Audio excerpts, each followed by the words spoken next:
Not save it. Save it and close it. That actually is not a bad idea. Let's save and close what we do have going on the Biogen.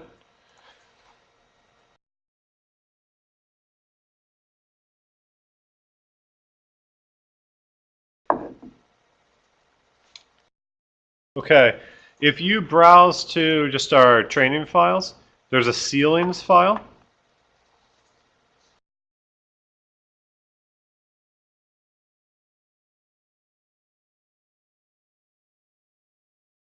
Oh, there is, or I'm sorry, if there's a backup file, and anytime there's a number after it, that's a backup file.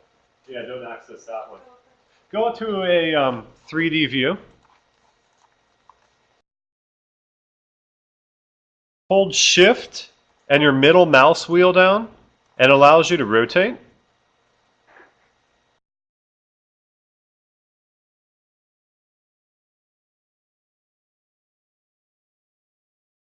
Okay. All of these ceilings are native, meaning they're actually in this project. So we need to be careful. Obviously, when you're linking in a Revit file from an architect, you won't have this luxury, and we're going to do it both ways. Once where it's native, once where it's not. Anytime you want to do a lighting fixture on one of these planes, utilize one of the hosted versions, because if you have a native ceiling, it will find the host. Okay? And let's check this out. Pick. Okay. A lot of fixtures by default have an always vertical control on them. They won't allow them to go up and down. So that's a good thing, right? For a linear pendant, you know, if it's hanging, obviously gravity is going to control. For something like this, where we have a troffer, we may want that to conform. In this case, this is a hosted. So this is one problem in that it won't always conform to that angle. There are some fixtures that will. I believe the recessed lighting cans, it's not a problem. The round downlight, let's just give that a try. I'm sorry, one of the hosted round downlights.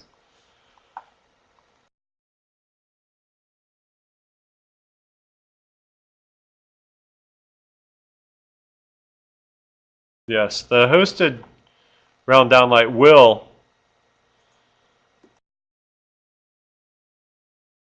rotate around.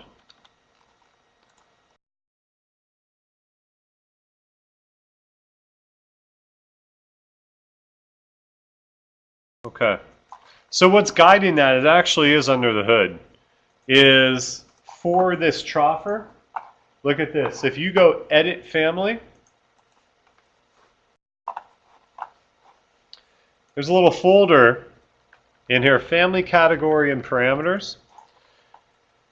You scroll down, you find out that it says that it's face-based, it's a light source, and it's not saying it's always vertical. Why it do what we want to do. Shift. Sometimes you'll see that they're always vertical. If that is the case, you have to uncheck that. You may have to see, look around, see if you can find the right fixture that will actually host. In the case of this troffer, you may have to make one from scratch. Let's try also editing the work plane. That was fine. Picking a plane. Everything looks like it should be doing it.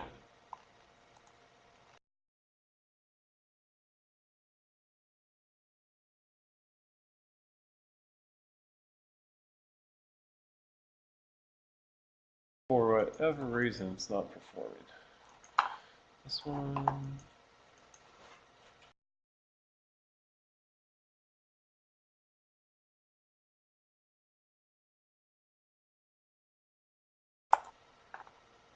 Yeah, interesting.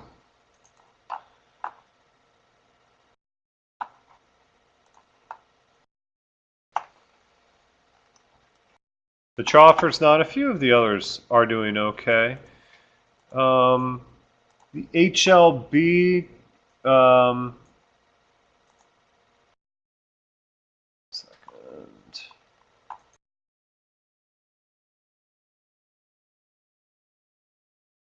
Lens troffer.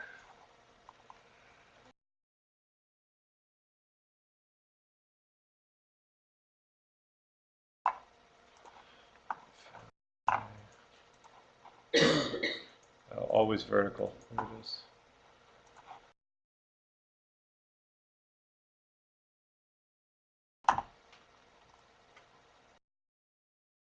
Okay.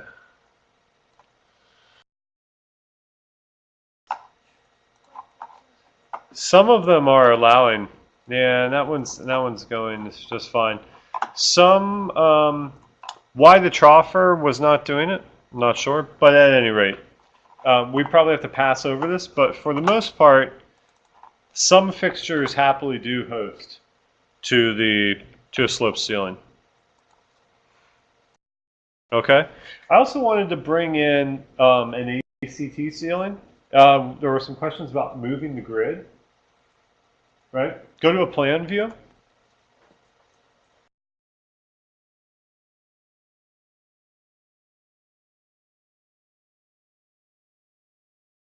Do an AL align. Let's just say we're going to align the grid with the edge of the ceiling definition. You hit the edge, and then you can hit the grid. You can move it. As well, you can select an element of the grid and use your move commands and reposition it. See that? So you can just move that grid as you need.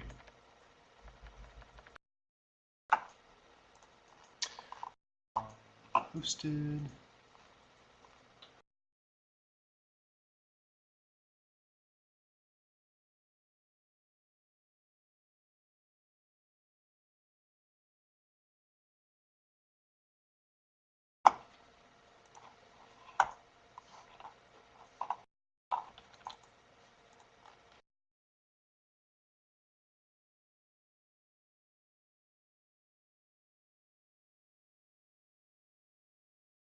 Okay, so it looks like the strip fixtures do a good job. How do you, do you click on the ceiling grid first and then do the move? Correct. Yeah, you have to. And then you can also do a rotate. Let's say you're on a 45-degree angle for some reason. You can rotate that ceiling grid.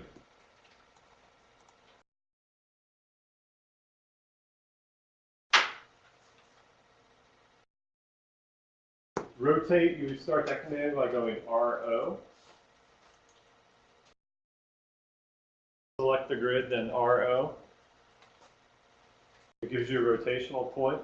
By the way, you can drag that rotational center to where you want to be the base point of rotation very, very easily.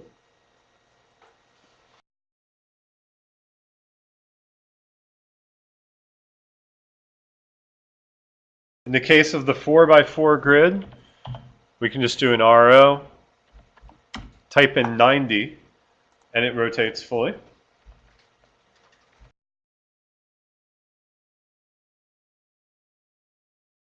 think there was also a question about what if we need to make a custom grid size?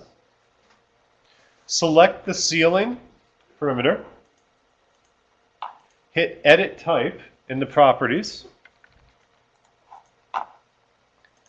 click on the material which says 2x2 ACT. 2x2 ACT is in the top left of the column.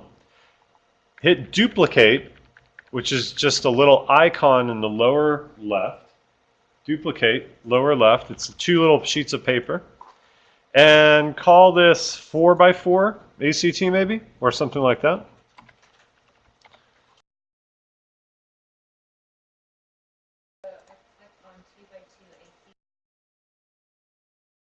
Either one, just duplicate either one. They're just starting points. Okay,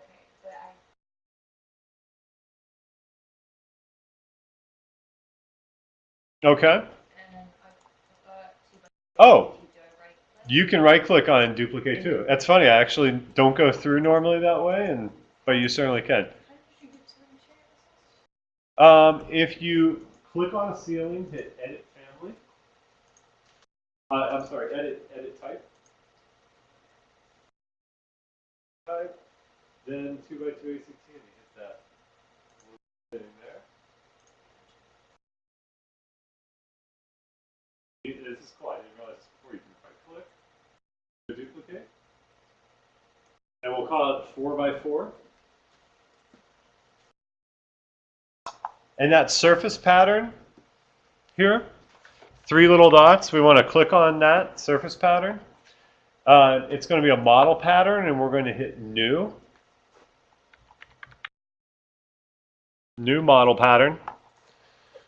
We're going to call it 4x4. The angle is going to be 0. It's going to be a crosshatch.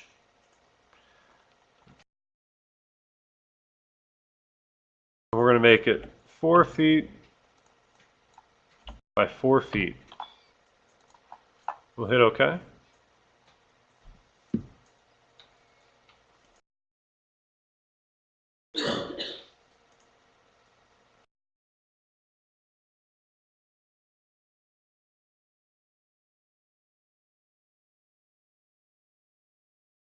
And you should be okay from there. You'll have that grid side. It's all worked out. Hit OK a few times. And there you are.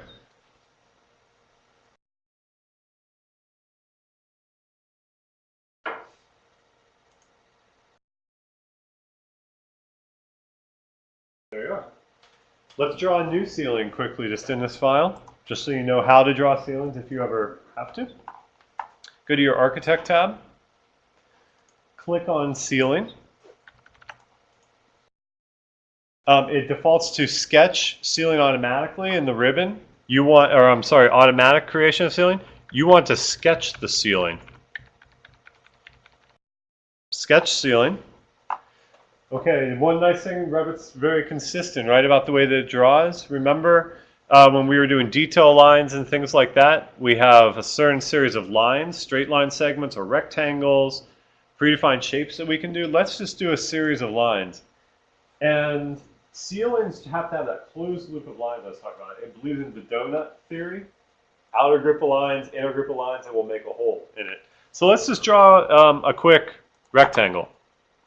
Or the L shape. Let's say we do an L shape instead.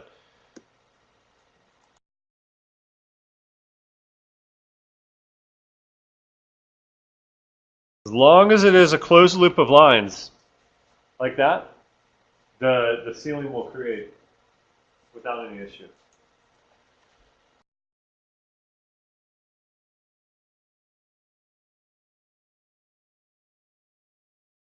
When you're done drawing that shape, you have to hit this check mark, hit Finish. And there it is.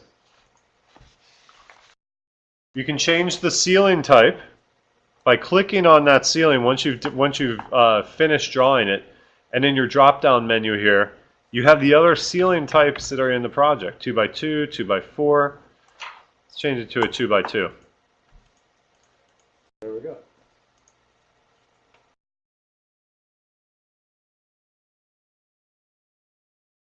Isn't that nice?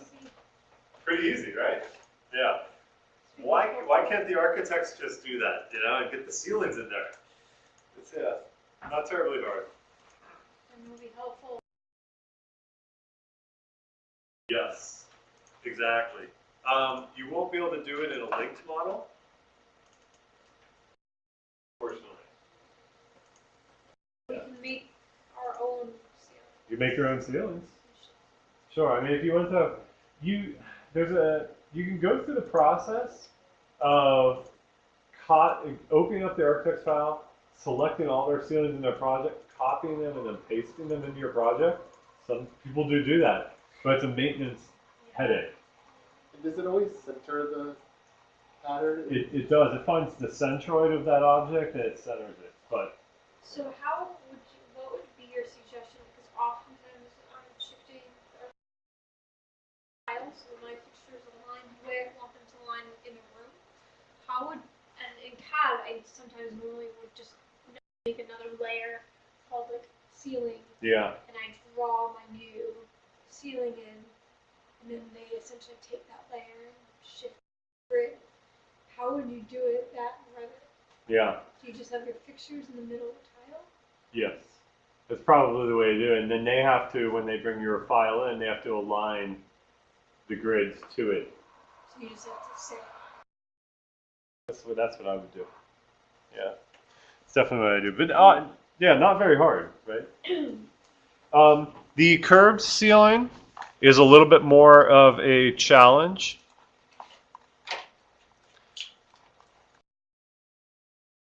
And that I'm not even sure how this is going to work, so please bear with me.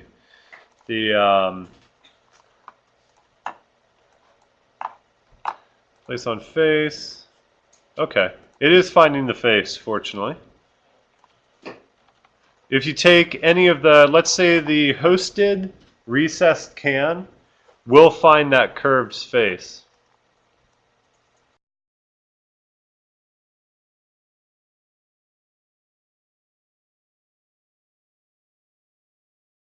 Without a problem. Now to make that curved ceiling is another story. If you hold shift and look at the hold shift and middle mouse wheel up so you're looking at the underside of it, it may, there it is. Yeah, you really do. And if you can look at the underside of the curved ceiling, that's the biggest thing. Yeah, already, that's great. Linear pendant went on just fine? Yeah. Cool. And that one's told to always be vertical. So, Yes. So this is actually, how would I get it to be vertical? yeah, so click on it. That is the generic one. Perfect. Yeah, click on that. Hit Edit Family. And then click on that little file.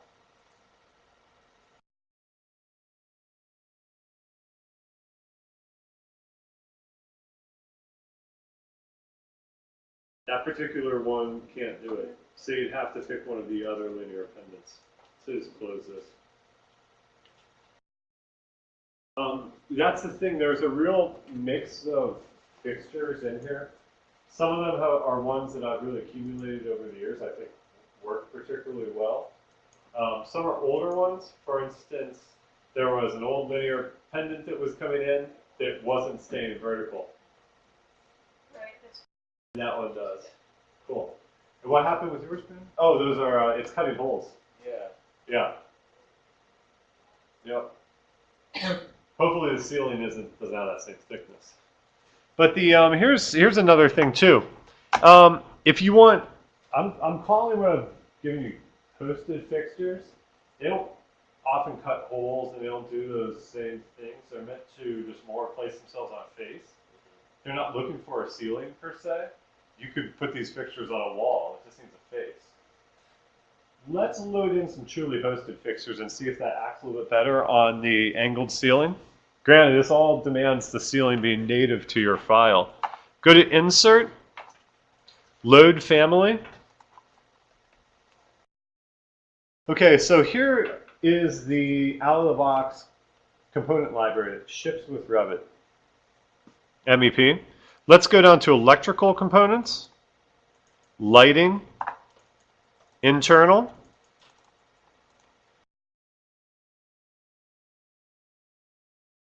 And let's go to a troffer light, 2x4. Now these files will not work in most of the work that you're doing with a linked Revit file. 85% of the files that they ship with Revit MEP will not function because they're looking for a host, you know. So we'll hit Open. And light fixture.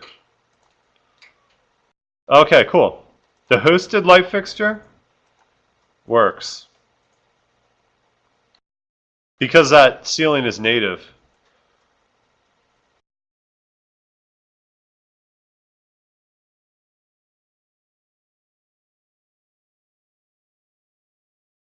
Where do you find it?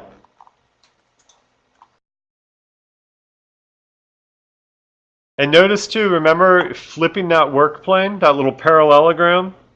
I had to do it on mine at least once here.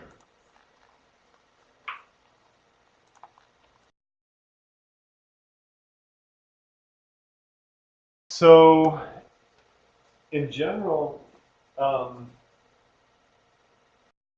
being able to place fixtures on a sloping plane is going to depend on having a reference plane or an object that you can say is the face. But it didn't work with the troffer that we had. It didn't work with some of the other fixtures. You may have to actually recreate that ceiling and make it a native part, or copy and paste it from the architect's file into yours and use some hosted fixtures to get that to work. That may be what you end up having to do. I don't know, is that answering questions, I guess, on sloped and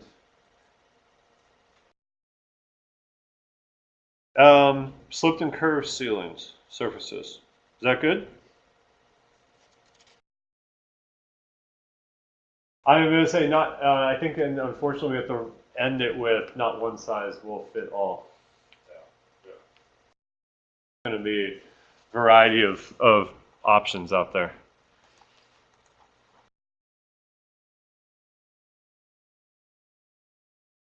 Okay.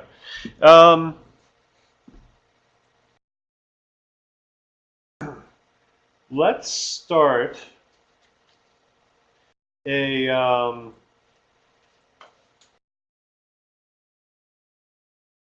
let's go back to our project where we had done all the work pre-lunch. We will do our LPD. In this case, can we just click on Got it? that comes up here? Mm-hmm. Yeah, exactly.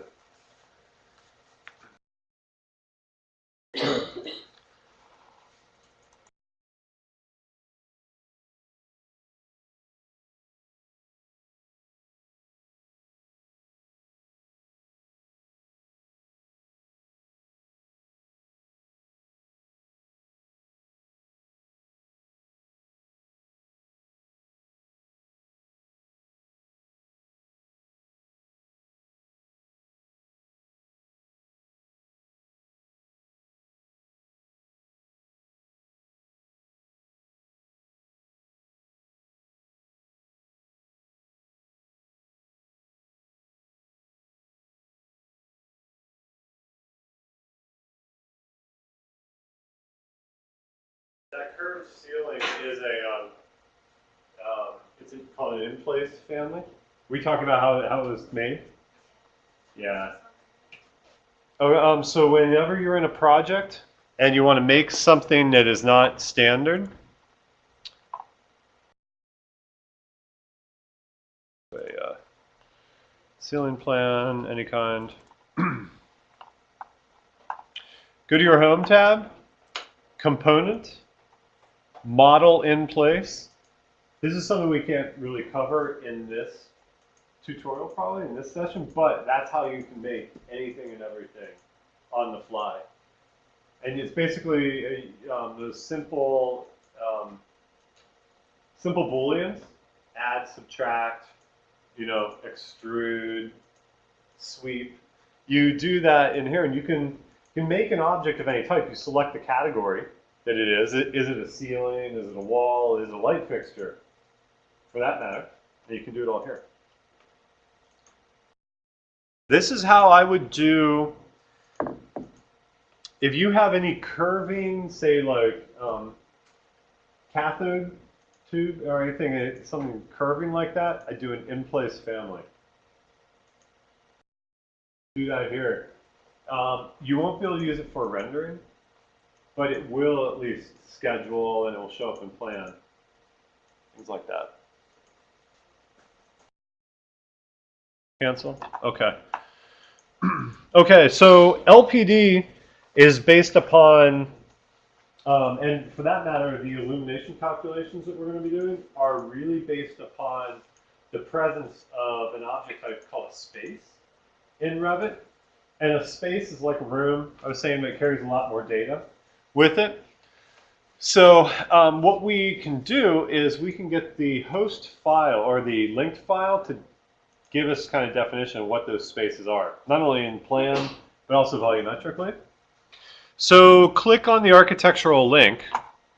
This is part of your setup probably after you've pinned it. all those things, you'll hit Edit Type. And you just want to make sure that room bounding is checked.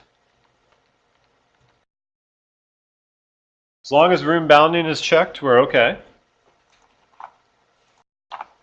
Go to your Analyze tab.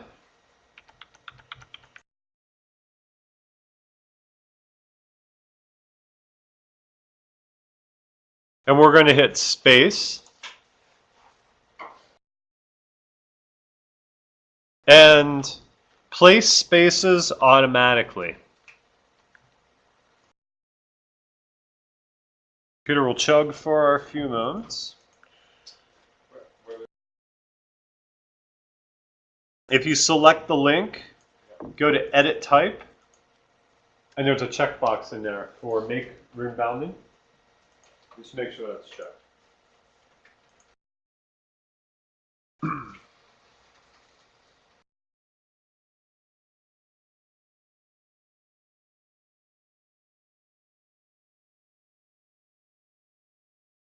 So then you go to your Analyze tab, Spaces, and place spaces automatically. So this is inherently what you've just done is you've created the object that is understanding itself as a room volume. Now in my case, and I was on level 2, for whatever reason, I could not get this larger area to become a space. So what you may have to do is go to your Analyze tab and I want to do a space separator.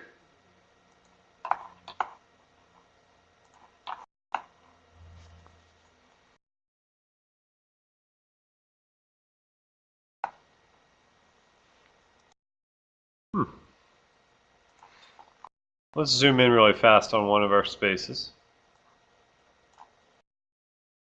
Okay, so it tags generically with a name and a number. It just calls itself space. If you tab on the tag, it highlights the larger X, and that's good. So yours found the larger floor plate, huh? Oh, good. I don't know why mine did not. It also called out columns. Yes. So here's the funny thing about spaces. To a mechanical engineer, they actually need the space in that area. It's considered a plenum space, and they need it for. And the spaces are much more beneficial to them in many ways. But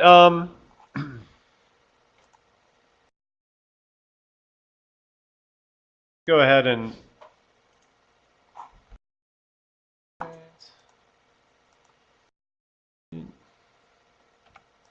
make sure you have a few lighting fixtures in that space somewhere.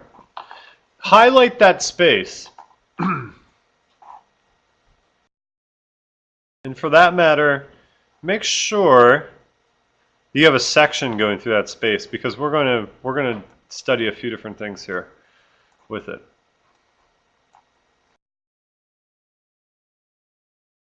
Go into a section view.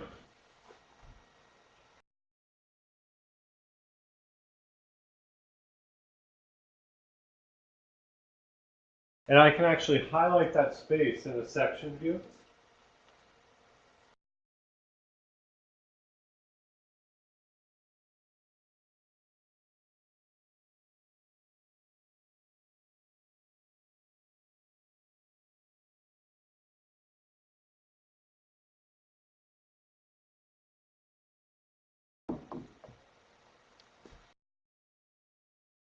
Notice that it found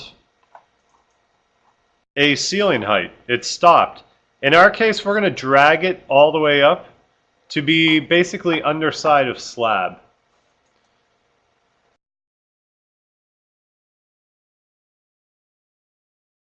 Okay?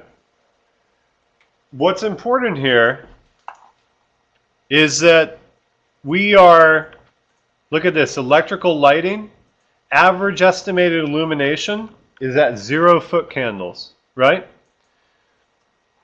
And things like code LPD and desired illumination remain unfilled. Okay, we're going to see why that is here in just one moment. I'm going to hover on that space again. And let's say that this is an office space. How does that sound? So scroll down. There is an identity data parameter called space style. And let's just say this is an open office. Okay? With that,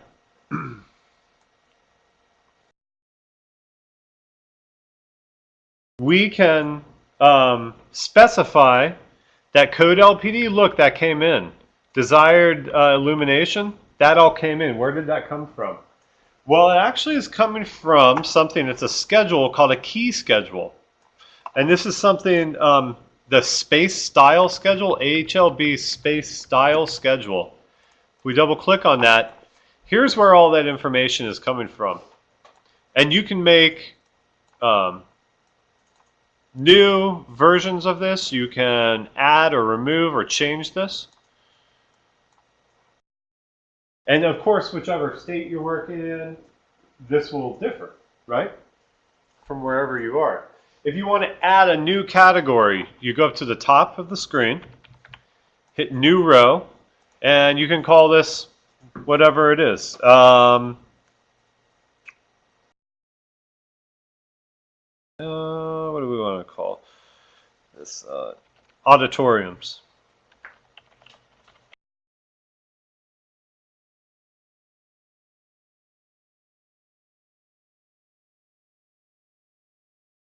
Sometimes this seems a little duplicated.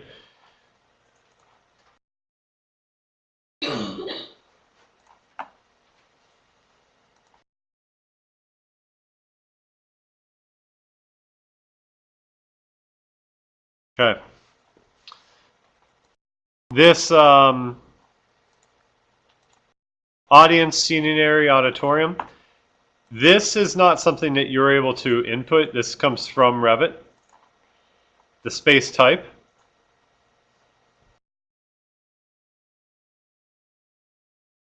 This is something that you'd need to change if your LPD, which is set right here at 0.93 watts a square foot. If that's different for your code, you'll need to change it here. That code required LPD, that may not be as critical anymore, simply because lighting load, because that comes from the space type. Lighting load density, which is basically LPD. We'll have to update that in this schedule. Desired illumination doesn't come with this. Anybody have an idea of what desired illumination for an auditorium would be? Okay, cool. 40, and this was 0.93 if I remember right. Okay. So there's a space style. And if we click on that space now, here it is, its number is 36. I kind of hovered in the area. I was able to tab through and I found it. But how did you get out of your schedule back to? You can close that schedule.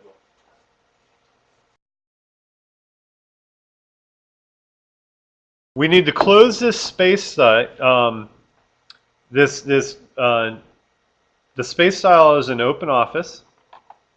That's good. Heated and cooled, all those types of things. We don't really have to worry about a lot of that. We're going to rename it. That's the biggest thing, so it just stands out to us.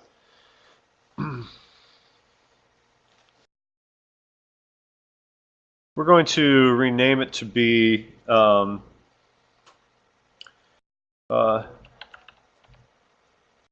let's just call it office for now.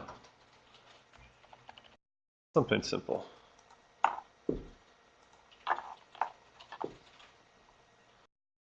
We double click on the HLB space schedule. Look at this. Kind of a pain in that all these spaces are there but with no names. There's a utility that we'll have in place for you that's a plugin that basically grabs the architect's room name and applies it to your space automatically. So you won't have to rename all this. One thing that we can do, check this out, I'll show you a method of filtering, because remember we did have spaces that were inside of column bays, things like that. Hit edit on your filter. Look at this, you can filter by area. And let's say if it's less than or equal to 10 square feet. Okay? I'm sorry, rather if it's greater than or equal to. Basically that means we don't keep any spaces that are any smaller than that. We filter them all out.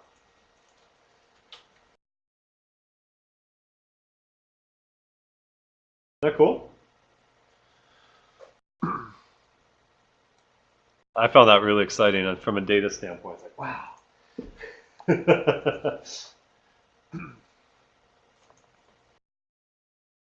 Okay, so there's our space schedule. Look at this, our space style, open office, there it is, it's been applied.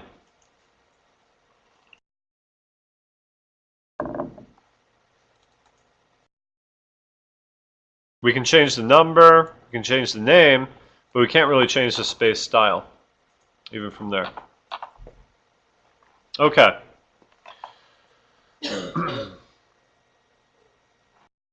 You could also set up a filter that says don't show me the space unless if it's called space, right?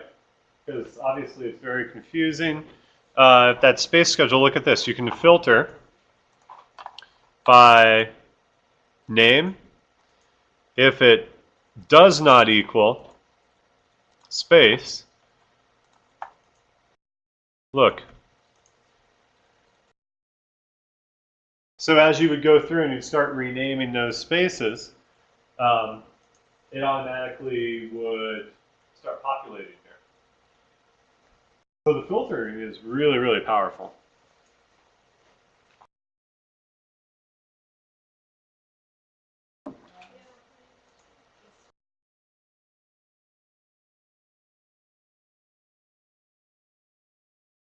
Yeah, so it's like the space style is defined in that space style, the key, and it's called a schedule key. Okay. Awesome, so you're there.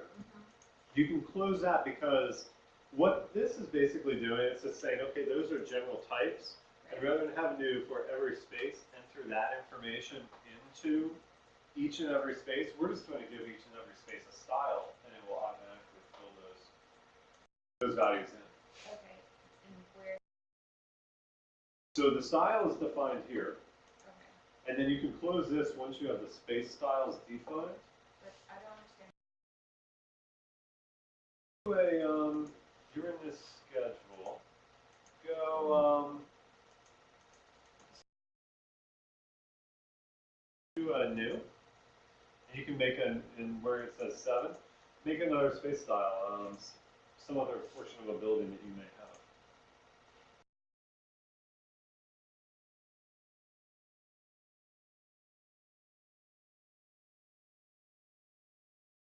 Yeah, and then click in there and click those 3, that button, and you have to find something that matches it. Okay, right. I did that with the other. Cool. But then how did you get to? Okay, so close the schedule that you're in, that key schedule or that style schedule. And I just went to the HLB space schedule. Okay. And I filtered from there. I said, okay, I filtered by area. Yeah, it's greater than or equal to 10 square feet, exactly. Right. I've got all of that. What I don't get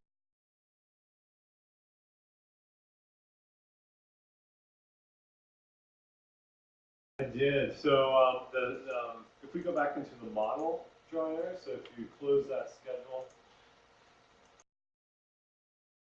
Okay, so from here, we have a section through. Can we find that space that we made on level 2? Yeah, then I mean, this is where. There, yeah, you have it. Yeah, so kind of hover, you'll see a big X go through. So it's so, there it is. Left click there. Drag that upper limit. Drag that up to the underside of slab, more or less. Cool. And then in here, you can scroll down. This is where you can rename it. Okay, that's where. Yeah, there it is. Name and number. So as you start typing it in, you know, office or whatever you want to call it.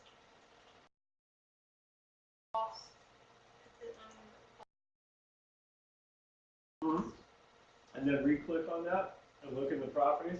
Find the space style for open office and apply that. Okay. Lindsay, are you in good shape? Yeah. Okay, cool. I got stuff with yours. I just don't know what happened. Cool. Okay, so you have the space. Did you So I was here. I made spaces. I have.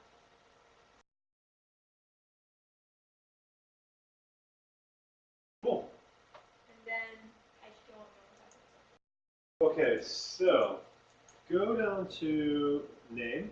Instead of calling it space, retype office.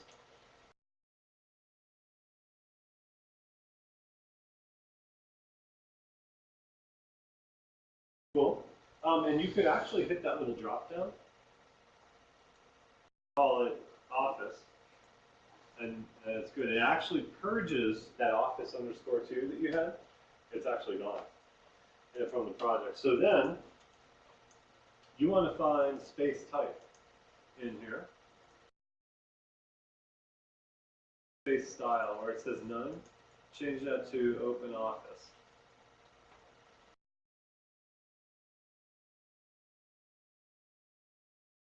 Cool. So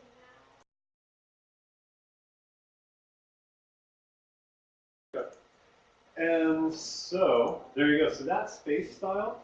This is how I now have that in my drop. Cool. You got it exactly. That's how you have that now in your drop-down list. So basically, when you have thousands of spaces in a project, last thing you want to do is fill in desired illuminance, on the code required LPD or code max LPD for each and every one of those. You just want to be able to apply it over and over and over again. That's basically what that key schedule is doing. So you don't have to re-enter it time and time again. If you want to do a follow-up on that, key schedules are what you'll want to research.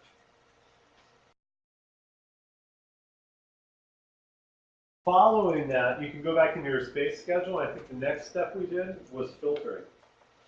I followed the filtering. Okay. I just. Yeah, how to be exclusive with the data. Oh, it's yeah. I'm very impressed. It's extraordinarily hard to do. Okay, so let's go back to plan. Make sure you have some fixtures in your office area.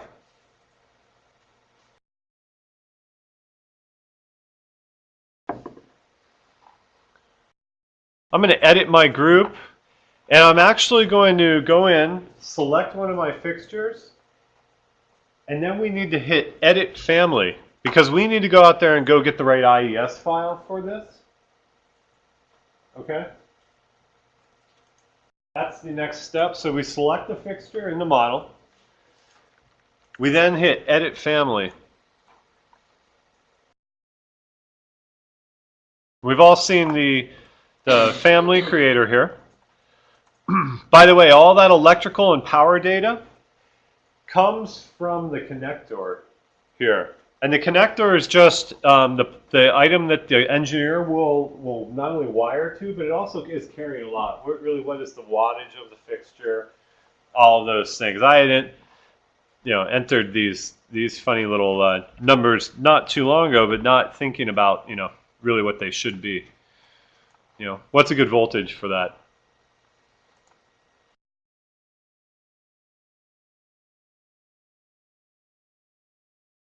Great. And 40 watts or so. The decent budget. So to get an IES file in, we have photometrics here represented by a light source. Now, this light source does not suffice when we're trying to do lighting calculations or when we're trying to do LPD.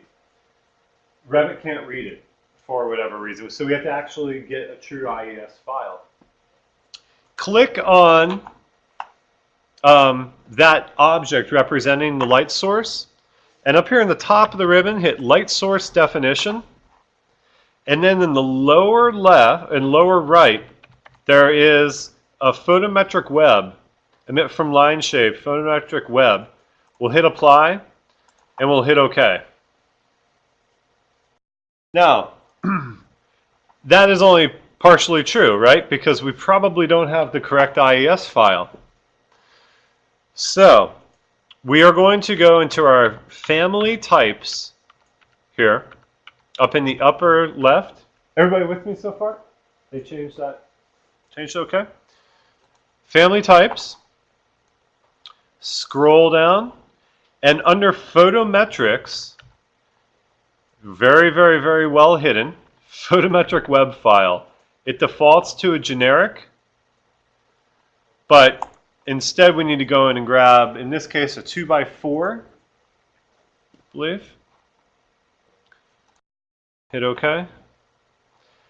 And we'll hit Apply. Now, here's one major thing. Notice it's going to the C drive. That's because the default IES files, when Revit installs its libraries, it's all local. We can point it to a network location, but it's I don't know how critical that is. It may be pointed to a project folder.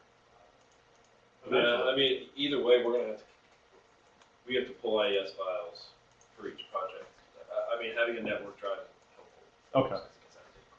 Yeah.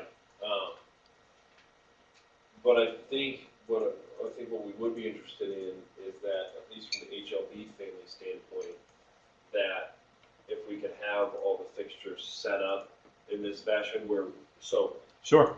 I mean, having all of them already have that Photometric web. photometric web thing, because I think that the generic stuff is pointless to it.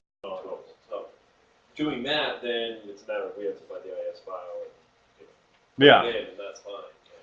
This is also a good lesson in type catalogs. If we stay in there, I hit Apply. I applied that IES file, but there's multiple sizes, guys, within this one file. I'm going to go also do a 2x2, and I'll go find a 2x2 2-lamp IES.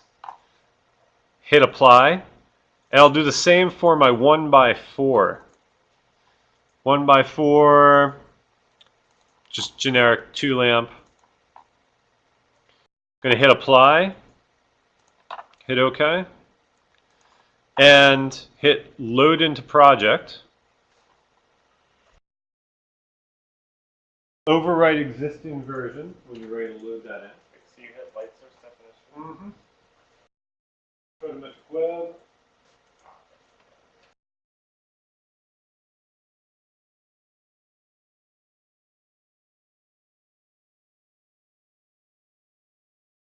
Got it? Able to find the awesome. Yep. And then if you want to drop down and get the other sizes, hit that 2x4. There we go. 2x4, and then you go past that IES file there. Able to find the good. You got the IES files in place. Great.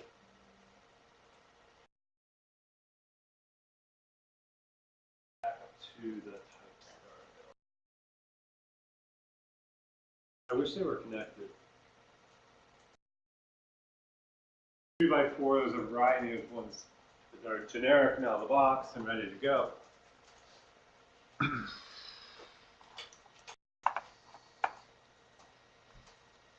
After you hit the photometric file, right? Yep. This, and you load it into the project. Make sure you go there. One over to the right. That's it. Family types. you need to go scroll down and see photometric web file is set to generic. Go browse to pick the right one.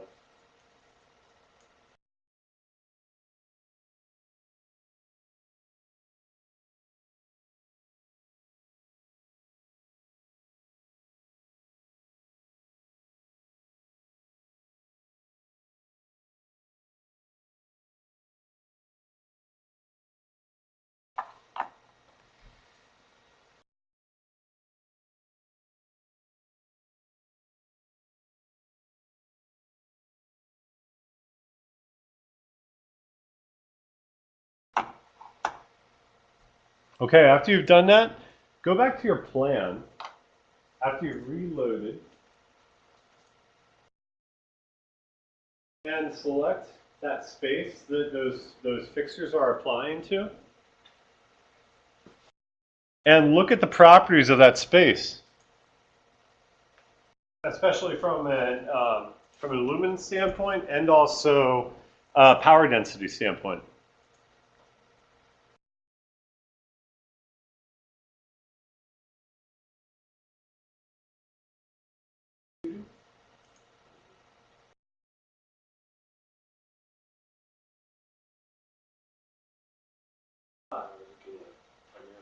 Average 5.71 foot candles.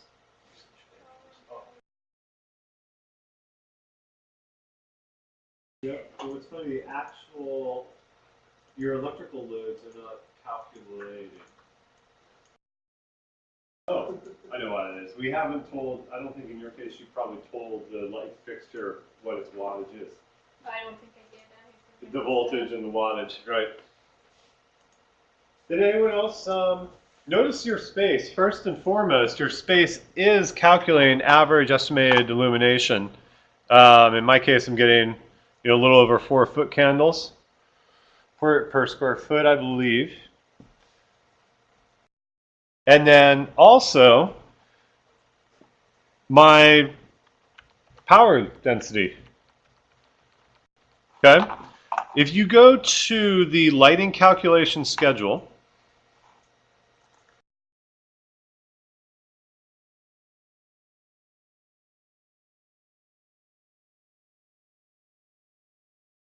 okay?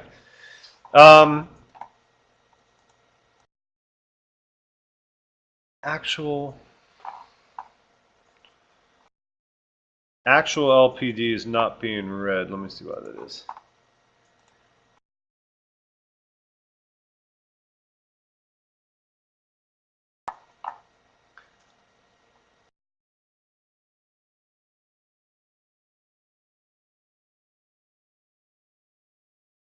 Actual other load. In your HLB lighting calculation schedule, go to your fields. We're going to update this on the fly. Hit actual other loads and add that. We'll move it up.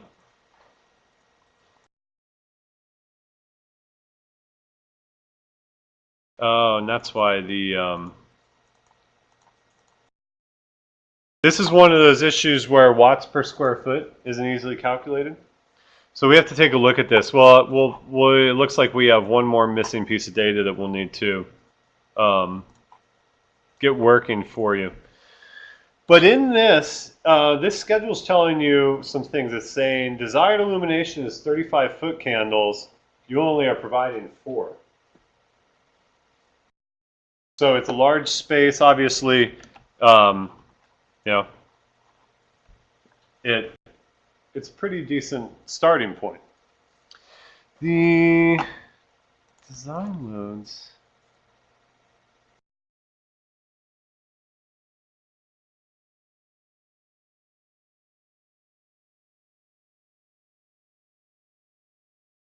I don't know why that is.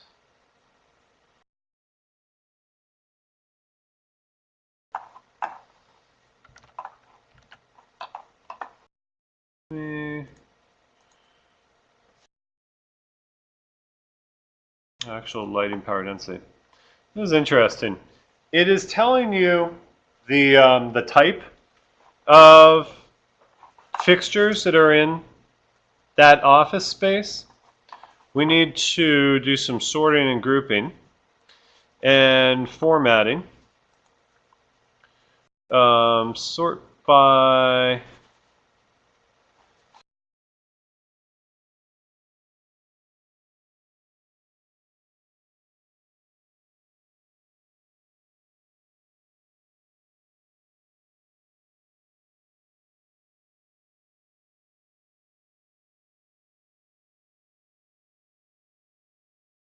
those are all the same. It's that lower level under the lower row is trying to grab the actual light fixtures that are in the room. It's telling us that we have 16 fixtures in there. There's a count, but it's not giving us it's not itemizing each and every instance, which I was hoping that it would.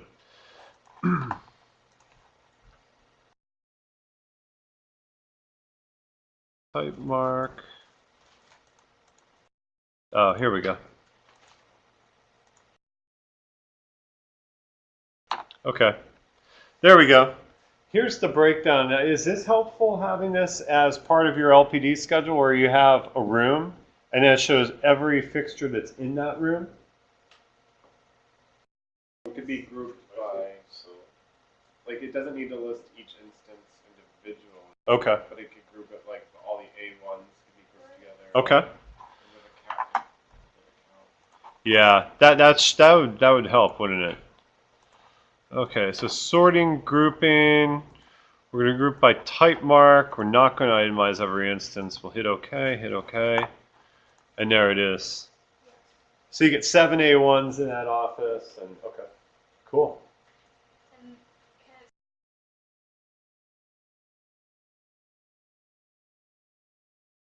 I add a number box?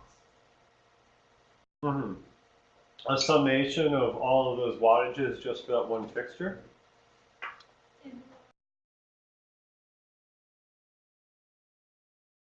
Let me look at that, possibly.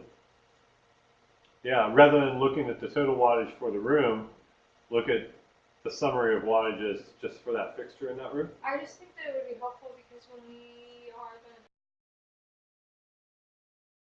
to Cool. Yeah, fairly helpful though, right?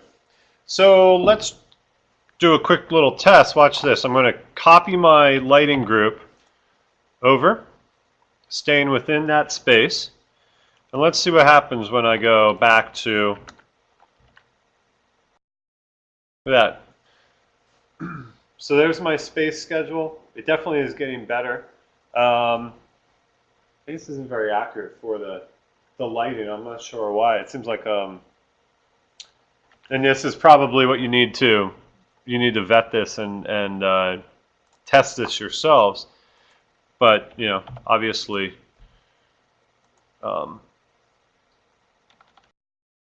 you need to test it against maybe what you calculate or what you're using for your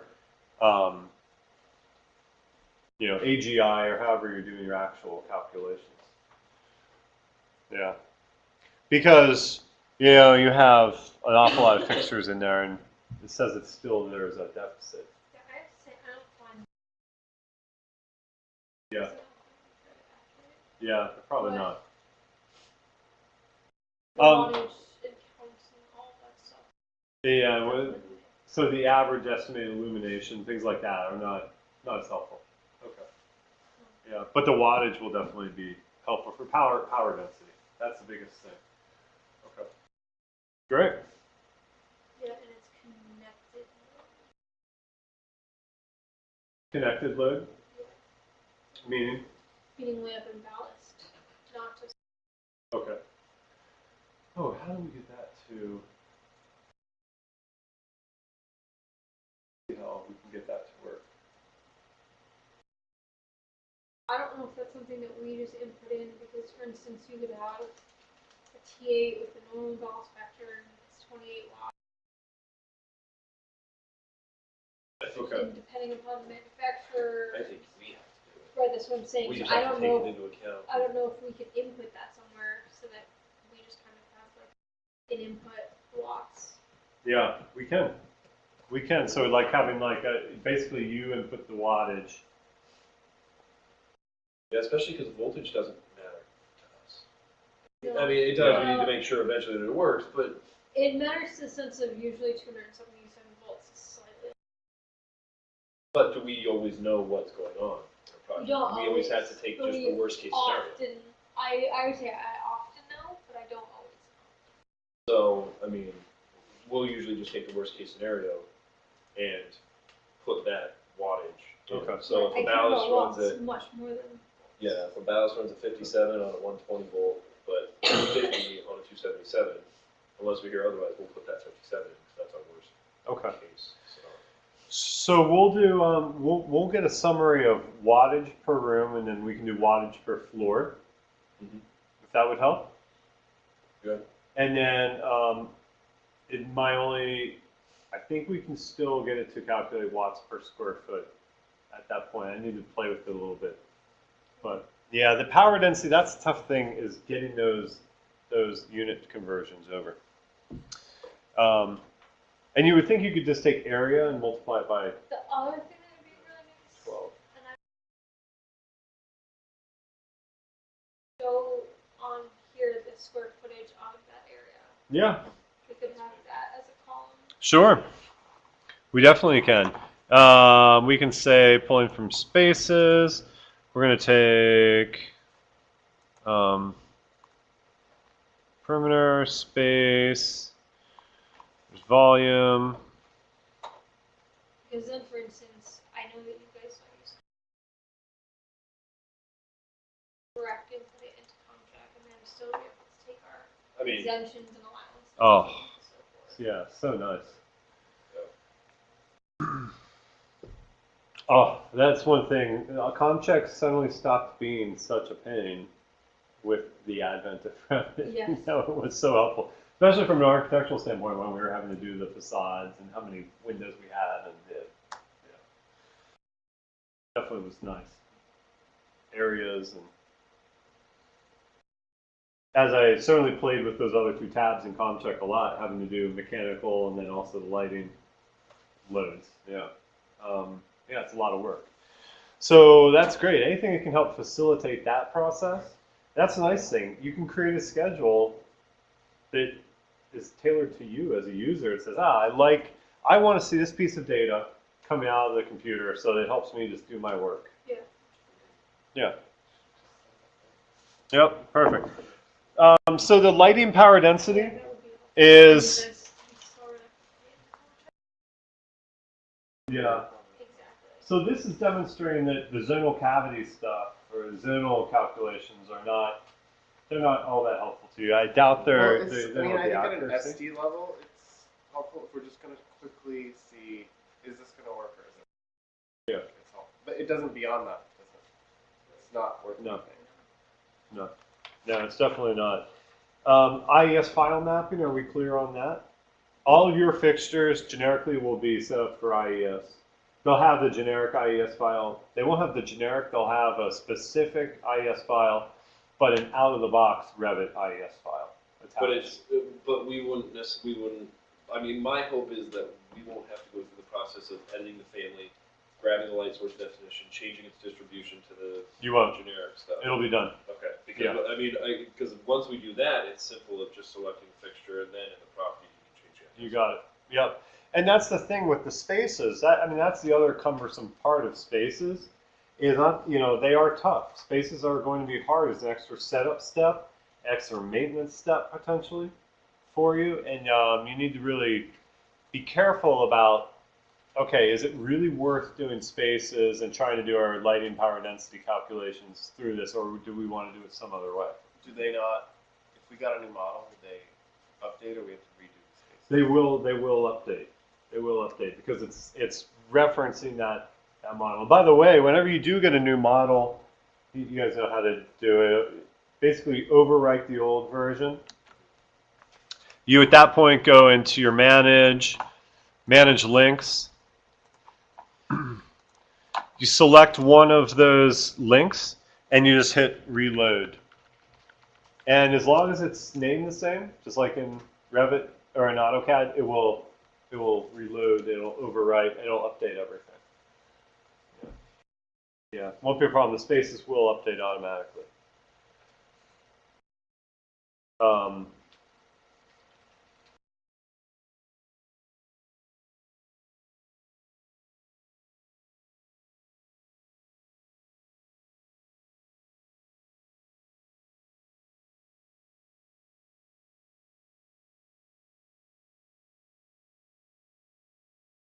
Good question. I mean, my opinion is that you only need to do levels. Okay. I wouldn't do a whole lot more. And the only reason you're copying my levels is really so you can make views from it. That's the biggest thing. There's not a way that we can get warnings about when they change the ceiling height. Nope. Which again, Yeah. Yeah. If it was walls or floors or columns, we could do it. Or plumbing fixtures. In fact, if you just want to take a look at what you can copy monitor, go into your Collaborate, copy monitor, select link, and go into Options. And you can see in these tabs, levels, grids, columns, walls, floors.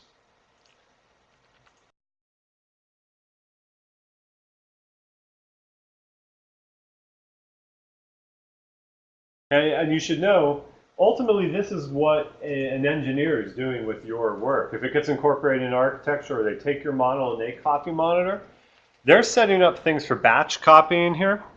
You'll see there's also coordination settings. If we go down here to lighting fixtures, the copy behavior, they're going to copy probably your original.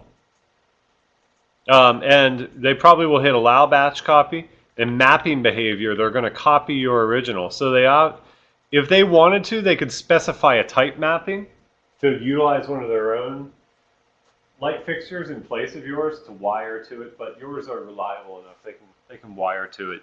And ultimately, they'll pull your model in and copy monitor all of your light fixtures out.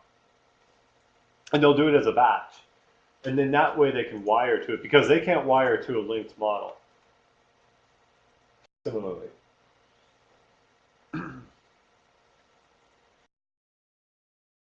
So my apologies, going back to LPD, we demonstrated how it starts to work, but the problem is one of the data parameters is not filling in. So we'll make sure that is working.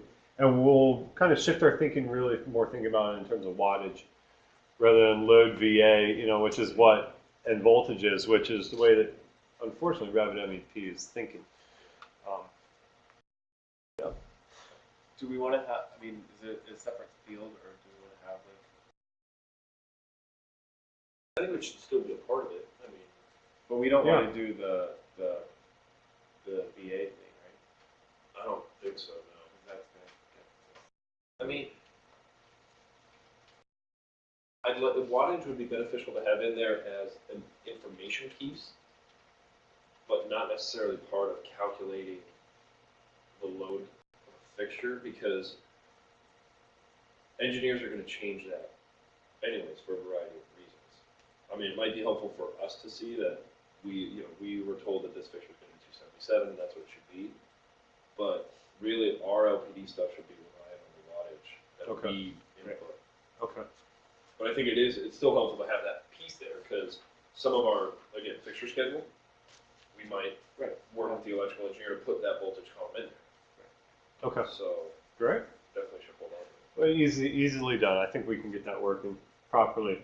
But the nice thing is, we'll do a lot of, you'll really tweak it for your liking, but the conditional formatting, saying, hey, if we've busted the power budget in a certain space, that it gives you a conditional format.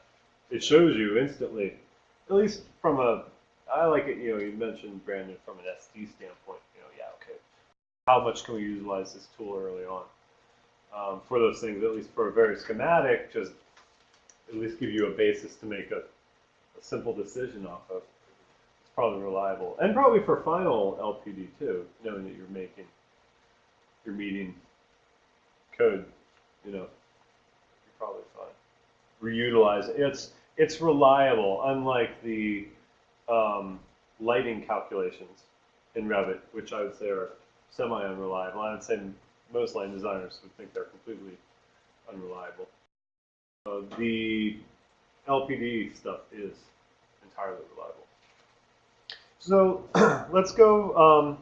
It was nice. We covered budget analysis is not something that we did, but we can quickly do that. I have an HLB lighting cost schedule already in there if you want to open it up.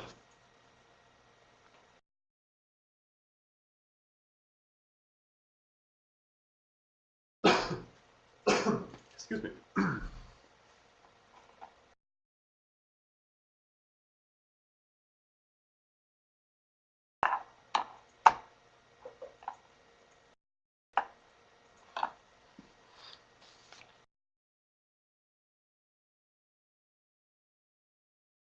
Computer's still spinning.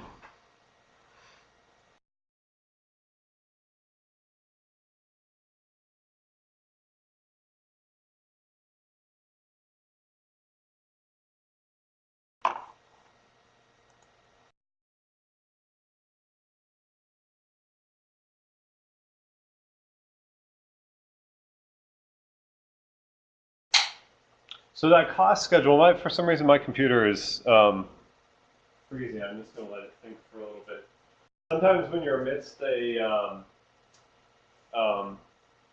copy monitor process, it can be hard, especially when it's trying to batch copy things. The cost schedule that's there, you can enter, I believe, a unit cost for each one of those fixtures for any of the types that are in there. That manually input.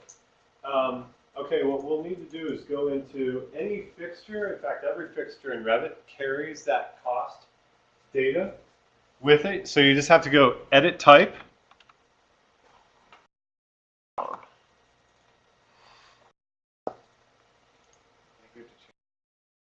Yeah, we may have to. So if you go to the properties of that schedule,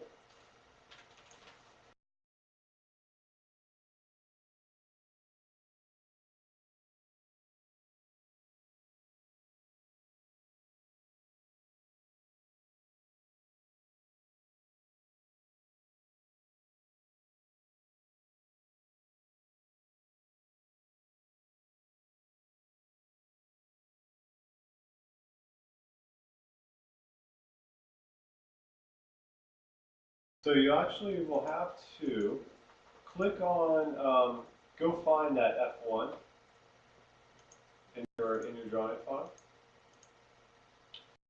Go into the edit type, and then you'll find a field for cost, and those will start to fill in.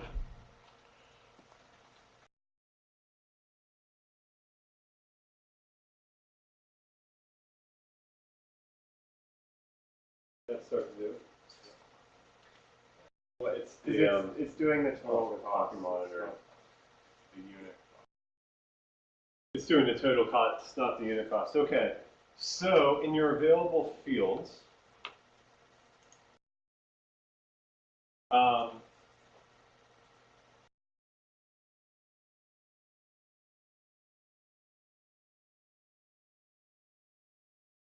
if you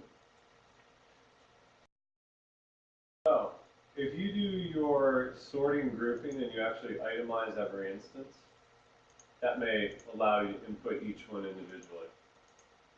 There we go. So is there any way then to group the instances? There is. So go to sorting and grouping. And under type mark, hit footer. You're going to want to sort by type mark as your primary one. Take your space and level, change that to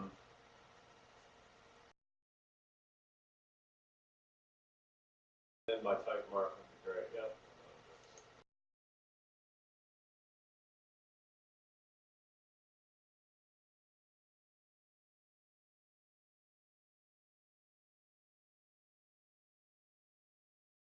It's interesting. If you itemize every instance, it at least does allow you to change the cost.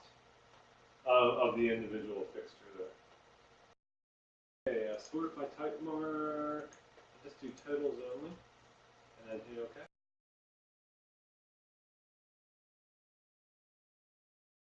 There we go. Yeah. It's a lot. But is that's making sense. So it's sorting by type mark. That's great. Yeah, we just need like a total count, a unit cost, and then like the grand cost. Yeah. How can we do unit cost?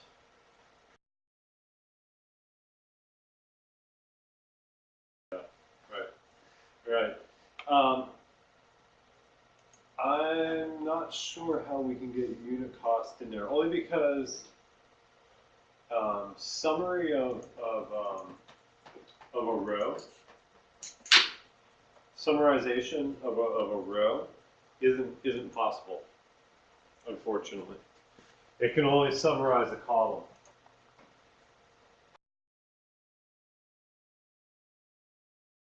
Cool. So the only Do the actual fixture, yep, exactly. Did you, actually, Robin, that's a good point. So if you just go select that fixture, and you don't itemize every instance, you select that fixture, you can go to its properties, edit the type, and say, that's where its unit cost is defined. You know, you can add that to your Excel schedule, unit cost. Maybe that's one disappointing part too, the export out of Revit for a cost summary. It won't recognize that it's currency. That the field type is currency. It just thinks it's generic text. Yeah, but isn't that nice? And it does help. That's great. So you're getting your total number of fixtures.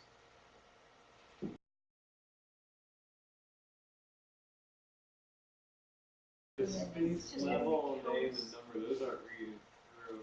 Oh, because they all vary.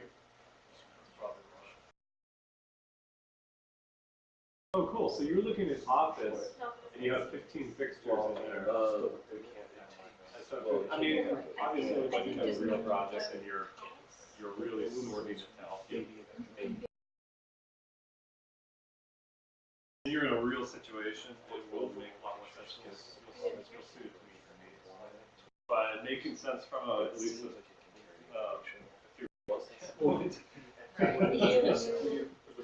it does work. Our blank, it's because we're not itemizing, we're not looking at every space thing. Remember how you check itemize every time? You check itemize every instance or you sign check? Because there are different spaces with different names, different levels, it leaves that blank because there's so many different kinds. And in some ways, that may be a field that's not necessary.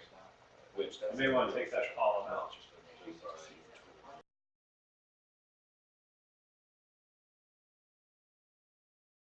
Okay, good lesson too here. My computer looked like it was frozen sometimes. It's thinking about something, just let it do its thing.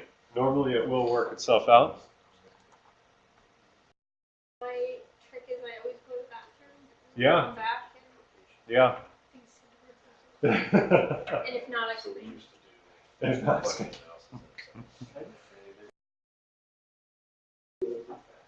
Holy, yeah. Big sailing When team. they flip into the water, those people are gonna die. Pretty neat. Because I Okay. can feel the breeze coming through the window, and it was Okay, let's jump to work sharing quickly. Fun. Work sets. I love that. I get that excited about work sets as well too. It is really fascinating. I hope you can explain these to us. I Sure. have to say, I'm a little, and I think that this has to do with work sets. I'm a little confused on overall, like, everything that we've done so far. Has this been? We haven't been working the model. We've No. linked something, but where's the whole like sync to central? doesn't exist. It hasn't been enabled in these files, and purposefully so because okay, there is no central file. not for this. And I would just keep, say this is the file I'm working in, I would just keep opening this file and working in this file, and then unloading my attachments, my Revit Yeah. file attachments, and reloading the new Yep. attachments. Absolutely. If you can avoid having to use work sets, by all means, do it. It's exactly. I mean, all the projects that I've done, it's operated just like CAD. Okay, because I'm just a little, because our last thing was all about, Yeah, we making spent a like the central first file. day creating a central file. I don't remember how to do it, I'm not gonna lie. Yeah. Then creating work sets, then relinquishing the work sets, but then taking the work sets back, but then doing this with the work, and I mean, but I would say that it's saving this file to this place and this file to that place, and you Yeah. can't work in this file, but I can work in this. Oh, yeah. Honestly, You can work in the same file in the same work set, but not on the same. Yeah, I just was a little. Which you can is now okay. And every by the way. 5 seconds, We can- clicking, click to central. We can get you to the same floor, everything. It is something that we need to touch on because I would love to say that next time you have a biogen project, granted, hopefully we have a better footing, but being able to grab help from Lindsay and I in Los Angeles, as well as Stacy in New York, and take a floor, they take a floor, whatever it may be, and get that work done. I mean, that is one of the big selling points Of doing that, because if so, Yes. I guess my question is, if we're working in the way that we've been working so far, I'm the only one who can be working this. Brandon, I can't be working Correct. with this at the same time. Right? That's the whole issue because in a Windows computing environment, you can only have the file open in one place. Okay, so really, yeah, what's happening? Yeah, let's go basic because this is a really hard to understand issue. Okay, work sets, it's exactly that. In a Windows computing environment, you can only have it open by one person. The idea with a work set is that you put it out there, it's sitting on the server, and you have it, that's called your central file. Okay, it's that central piece. Every user goes, opens that file, and creates a local copy on their C drive. It does it automatically. When you go open it, create new local, bump, drops it in your C drive, and it gives you a name generally with your user after it. It's great. I like it as a safety net. For IT, it's great because if you have a lot of people working on it, if you suddenly go down for some reason or a file is corrupted, you have 4 or 5 copies sitting around the room.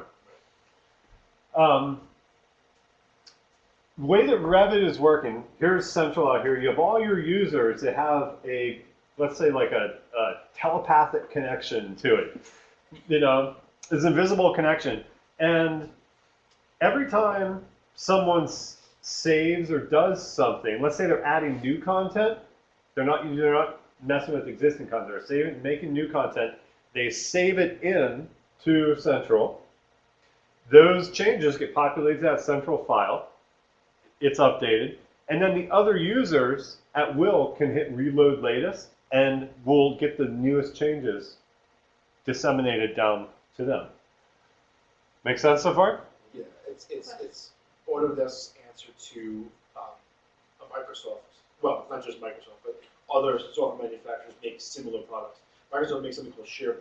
Okay. And so SharePoint is a way, it's not just this, but it's one of the applications is in Office, let's say. We are collaborating on a large Excel spreadsheet. You can, using SharePoint, have multiple people open in the spreadsheet, making simultaneous edits.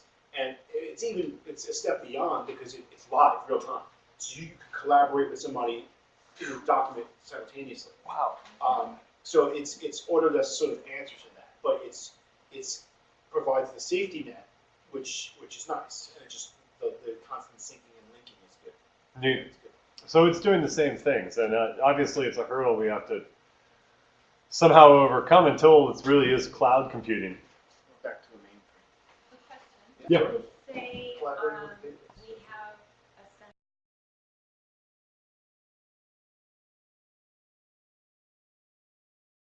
Yep. What if You we take this save over. back to central? Say I save.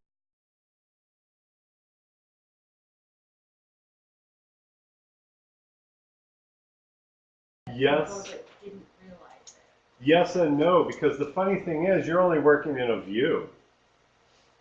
Floor 2 is just a view. And floor 2 doesn't really mean a file. Like in CAD terms, floor 2 would have been a file, but really more so you were working in floor 2, and everything in Revit has an element ID, meaning that if you're in the architecture model and there's a floor, when that floor is created, Revit assigns it an element ID. It's a number. It's many, many, many digits long. And it says, okay, from here on, that is known as this element ID. It's a hidden thing happening behind the scenes.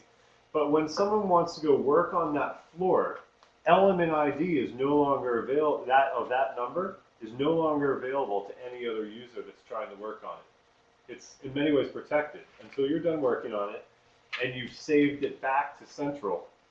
Because when you're working on it, when you have it, now we have to get into the concept of checking things out. When it's an easy concept when we're all making new content and dumping it in. It's a harder concept when we're taking content that's existing or we're borrowing elements, which is what you're talking about. Like, what if she does a layout and I do the layout? She saves. You'd see both of your layouts in the same room. Yeah, it's not a problem. But let's say out here in Central, Well, it is a problem. let's say out here in the Central file, you have to. Here's really what it demands, and this is kind of cool at the same time. Is it demands verbal communication within offices. We've seen Revit where in big offices where people get moved around depending upon the need for the team at that point in time. We've seen Revit demand that teams now sit together more often. That's why we need IM. IM is a great way. It has a built-in It's a very IM. popular topic these days. It has a built-in IM for this exact purpose. Revit does? Revit does? Yes. Yo, Brandon, what are you doing? Exactly. It says, hey, I need to borrow something. Yeah, what are you doing with that? Well, Workset. but if you're working on with a central file, Correct. It has the IM. Yeah. Yeah, so what's That's a very nice extension of the application. Yeah, and it's nice because it's not annoying with pop-ups. It is saying you can go check your messages when you want to, when it's convenient for you. And then you go see that everyone's calling you bad names. If they're borrowing things. Yeah, I'm picturing Brandon and I IMing each other. Exactly. And the nice thing Next to is, each other. And You- special delivers. actually, I'll take one. Yeah. Thank you. Diet Coke drink? Yeah. Oh, thank you. So the work set. So the next question is okay, everybody's saved up new content, but two people want to work on the same thing. That's a problem, right? So let's say lighting fixtures. In level 2 of a building, there's up here on Central, there is a lighting fixture layout that's been done. Both of you accidentally go do it. Whoever gets to those lighting fixtures first and touches them takes ownership of it. And because your local file has a connection to the central file, as soon as you touch an object in your local file, it's no longer available to the other users. They can't touch it. They can see it.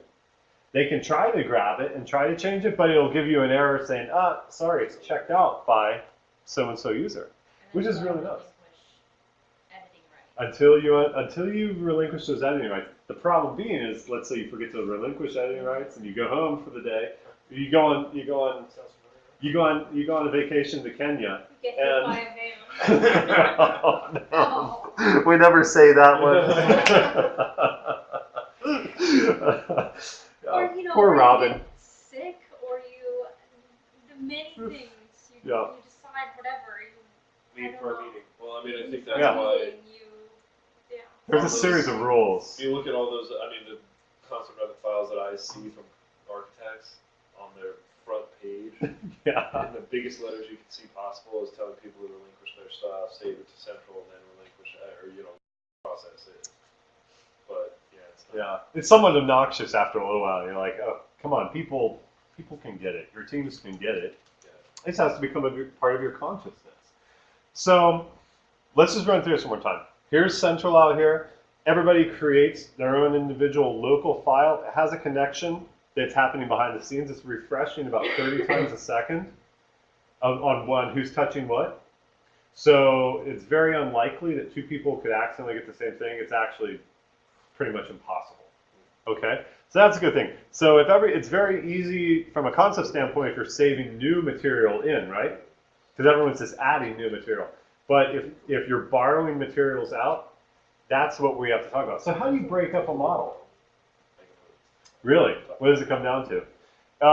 It's called a work set. A work set is that manageable piece. It's almost like checking out a library book. Let's equate it, actually, I like to equate it to encyclopedias. No one remembers what they are because I haven't handled one in 20 years. But, with Wikipedia's help. But, it was like a volume of encyclopedias. Imagine the entire volume being the Revit model. But if you want to pull out a certain section and go read it and sit down and read it, you can, and no one else can read it, of course. But when you go put it back, then you have the complete model there. So do we assign things to those work sets? Yes, entirely. And it's funny, work sets can become somewhat like layers. Individual users may have their own work sets. If you're Things belong to multiple work sets? They can. Oh, no. Actually, they cannot. They all have to belong only to one work set. You can control views and visibility with work sets. So you can make it, for instance, where, say you have a level 2 and you can't see anything but level 2, so. No. The funny thing about when you enable work sets, levels and grids and things like that are known as system work sets. They can't be filtered in the same ways, which is good because they're available to everyone, right? Yeah, I don't care if you can see it, I don't care if you can see it. I just to prevent, for instance. Eventually, Obviously, that's how sitting next we to would each break other. it out. We would break it out, but depending on the project, probably decide what areas we want broken out by. It's not even a problem. You can both be in level 2. You can both be in level 2. Touches it. Yeah, I you can just still can't. be in it. I just can't. You can both be in it. You just can't touch the same objects. I mean, because didn't you say that you and Bradley were in the same?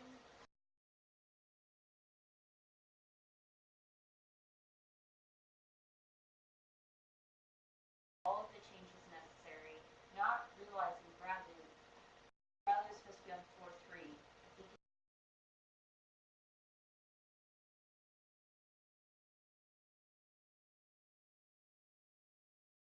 Bradley was still in, not knowing.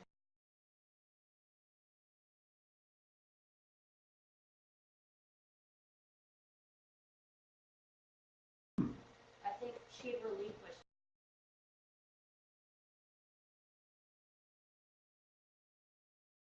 Neither of them realized they were on the same floor. Weird. Yeah, because we'll do it all. We'll actually go into a new project. We'll all be in the exact same view. And we're all going to save our own content into that same view at the exact same time. And then we're going to go borrow from someone else's content. We fight to see who gets the numbers.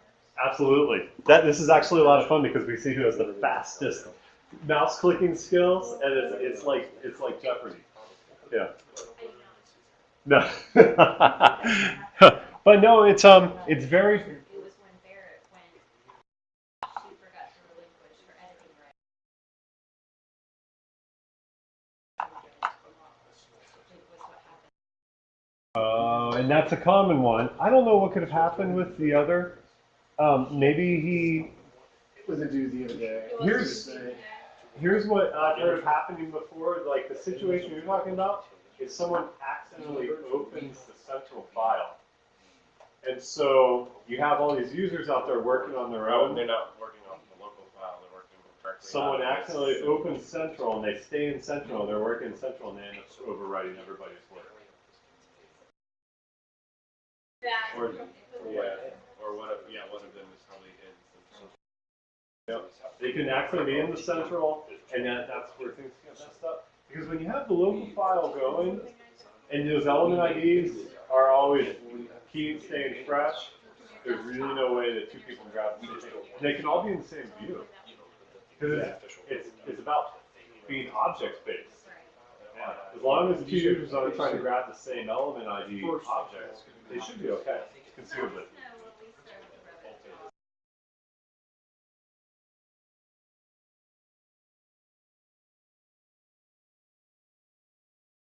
Yeah. Therefore, if you're running, But I mean, like, even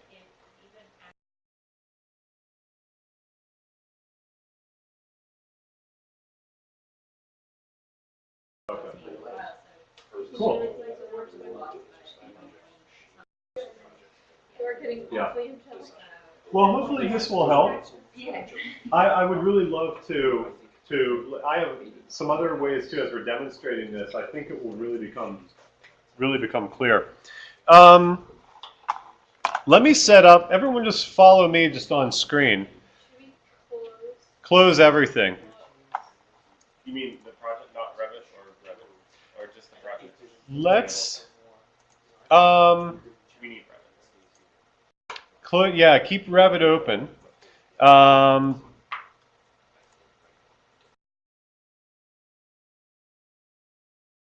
Getting awfully angelic over here.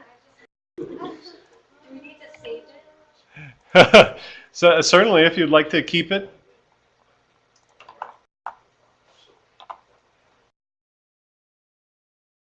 I'm just going to do it.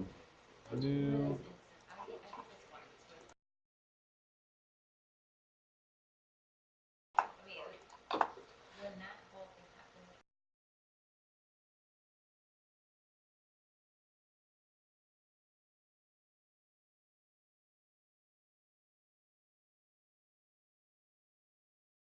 unplugged it, Oh no. and I'm of the mindset of I've been in CAD production.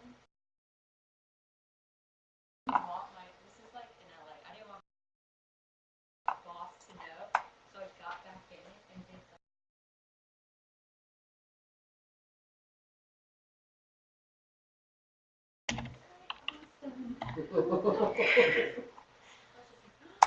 and then I kind of walked out and was like, That's when I called my client. Hi guys, I'm on my computer. when you spend so much time in CAD, back and like saving it. I've got a backup I can just save, open up, and it's like, See, my problem is I'm the other way, that I constantly save. So when every time it was saving that backup file, oh, you had time. I had, 10, 15 things in there, and I'm like, okay, the server might explode. Because I'm all of a sudden just compiled like 10 gigs worth of stuff.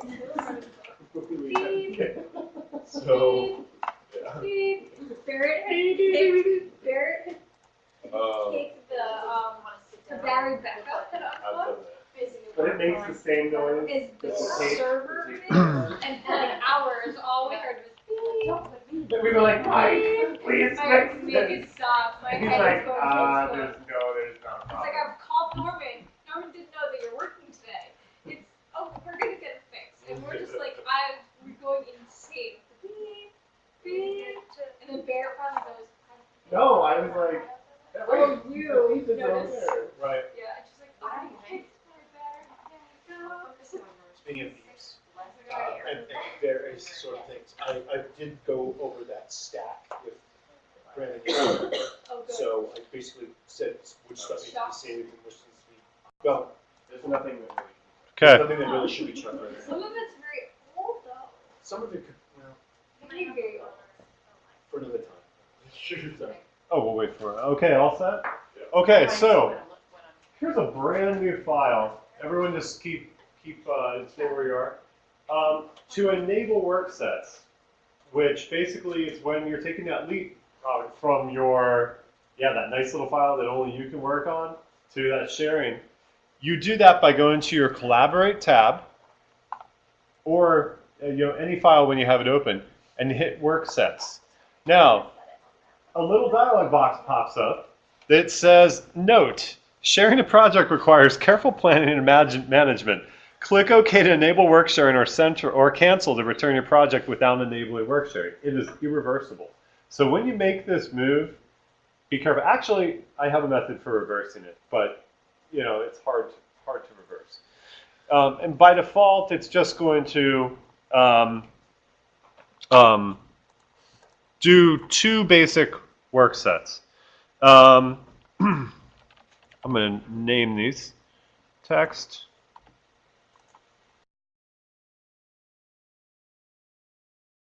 Actually.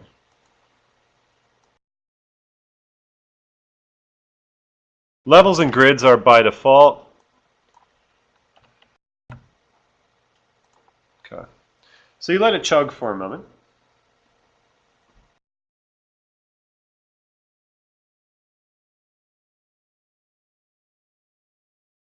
It's currently separating the project. We're in the pop-up that we're going to get is nice because it's going to show us the levels and grids have been moved to their own levels and grids work set, which is, think of work sets as being like manageable chunks of the model. Okay? Manageable pieces. That one section of the encyclopedia set that you want to pull out at a time because A, it's easier to work on. You know, a smaller piece. You can say turn off all other work sets except for just this one section, and that certainly helps. There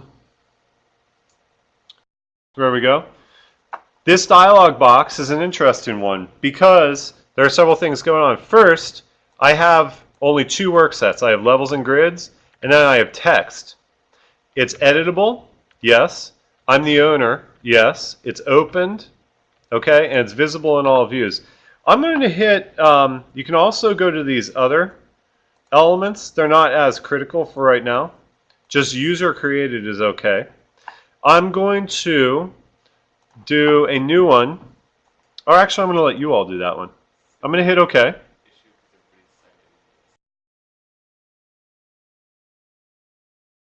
Yes. If everyone's HLBBN?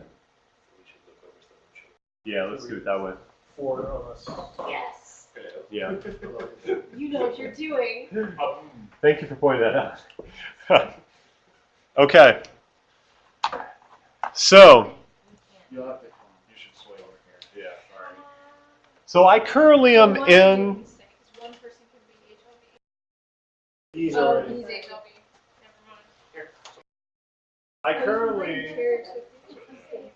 I currently am in the central file. I did a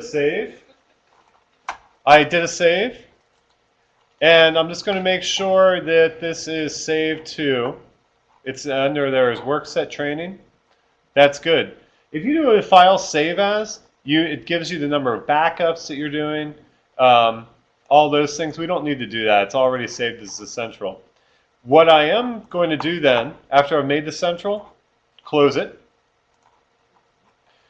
Okay. I'm closing it saying, okay, this is the first time you're saving the project since work sets were enabled. It's going to become the central file. Like, thanks for letting me know that. That's exactly what I wanted.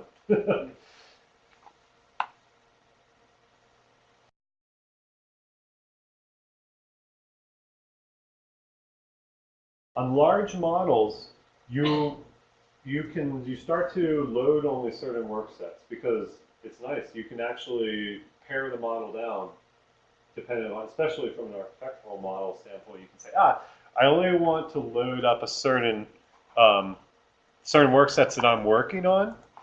That's often good. So I'm going to go browse. Cancel. Go browse, hit open project, and look at this. I'm going to go browse to that central, but look at when I am in that dialog box, create new local. Okay?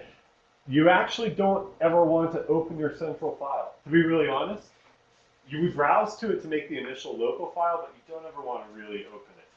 Okay, so we hit create new local. What's the detach from central? That's if you ever get into one of those. Somebody had to work. Correct, yeah. You have to pretty much start over a bit, and you'll find sometimes you'll get into bad situations where that has happened. You have to remake a new central, and everybody needs to remake all of their local files. It from it. Yeah. It doesn't happen that often. You can also audit from here, by the way, from an IT standpoint. There really isn't a lot you can do for a Revit file. They're generally fairly stable. And you can audit from here in the open dialog box, and you can purge. And that's really all that is in your toolbox, unfortunately. I'm going to hit open.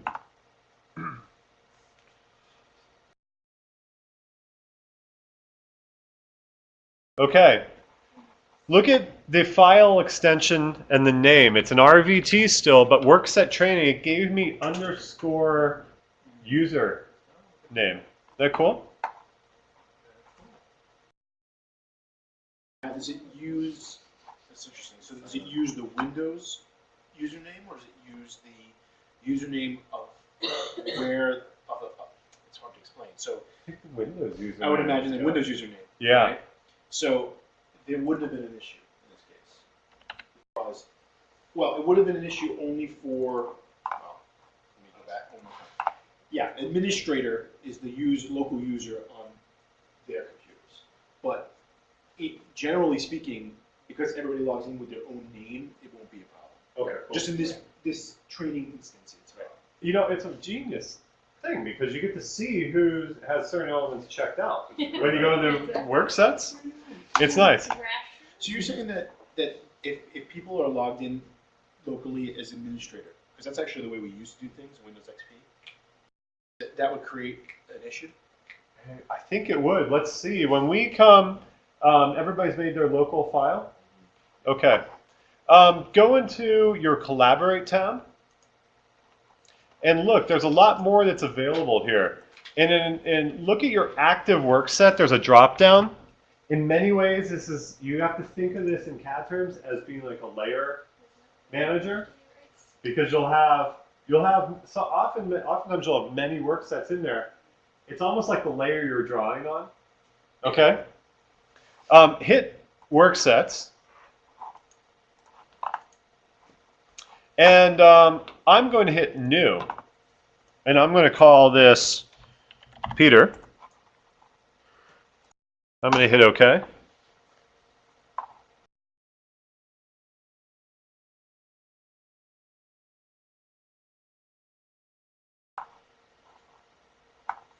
Okay. And you should see, as I hit Save to Central, which is a synchronize with Central right here. Synchronize with Central. There are going to be a few different things that are going to come up as options. I'm going to do another. If you do the drop down for the synchronize now, you don't get that dialog box. And the dialog box really isn't helpful. So I did a quick save to central.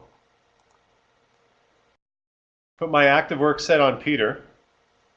What you need to do is hit make a new one for each of you. Hit new, names. Yep. And notice how, look at that, who had ownership and editability of levels and grids and text. You see me on the HHBN, see that? And now that I'm actually not in them, you could take them over after you upload. So hit OK to both of those. And do a quick synchronize with central. And hit OK to that, Rob. It is the Novell? If it's HLBBN, then it's the Novell, yeah. Okay. Interesting. That So is interesting. I don't know where it pulls that parameter from. I mean, it's where you're saving the file on the network. You have, to have a user that has rights. Yeah.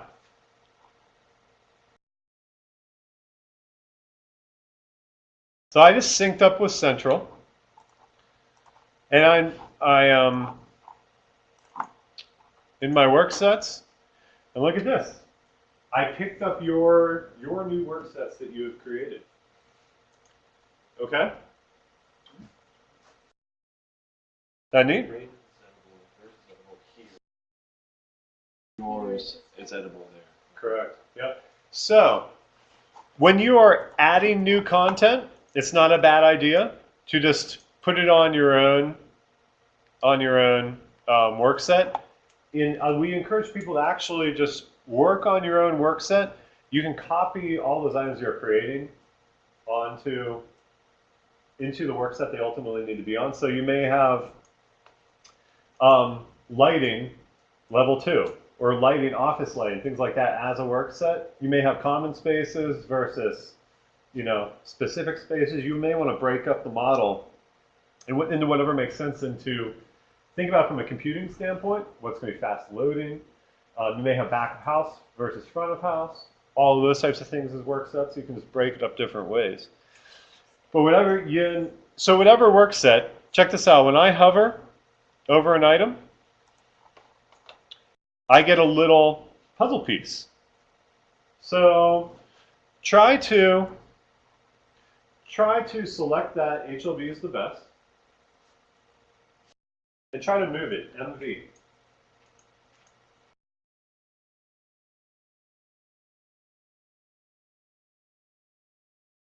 Yeah.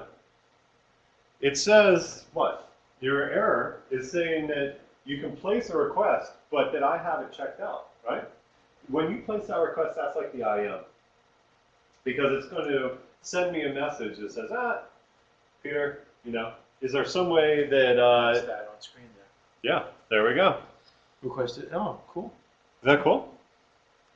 So it is. It's yeah.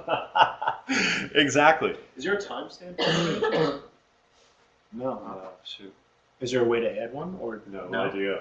Yeah, maybe so. That would be nice. You'd hate to leave people hanging for hours. Yeah.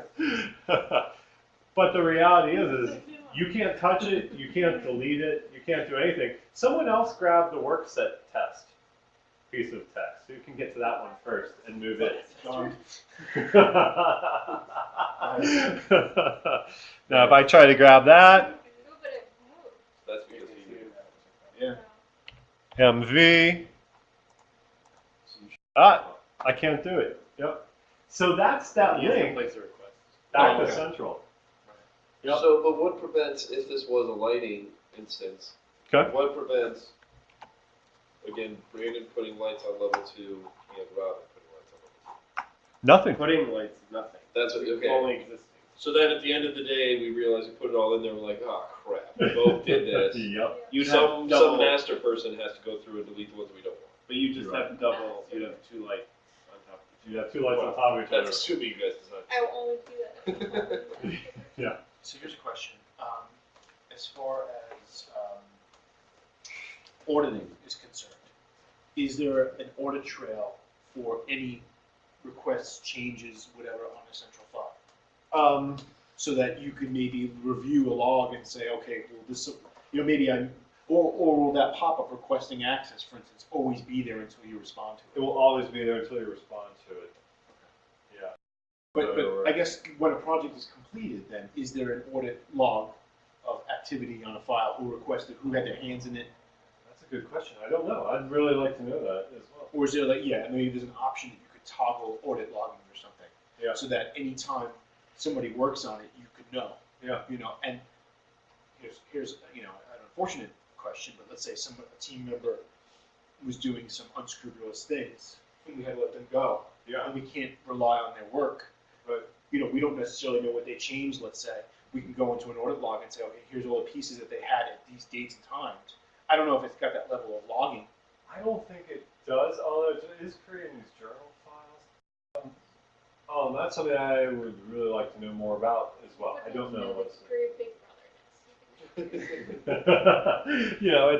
But it's a very valid point. That's a great point. Yeah, because anytime that you're working on a piece of software where there's a collaborative effort, you really would like to have, a log of activity, and maybe there's actually just a regular Revit log that I'm not aware of, because I'm not, that tracks activity. But because that file is a central file on the server, is that, if in that directory where that file is, are there any other files that get generated with it, or directory structure, or it's just simply that Revit file?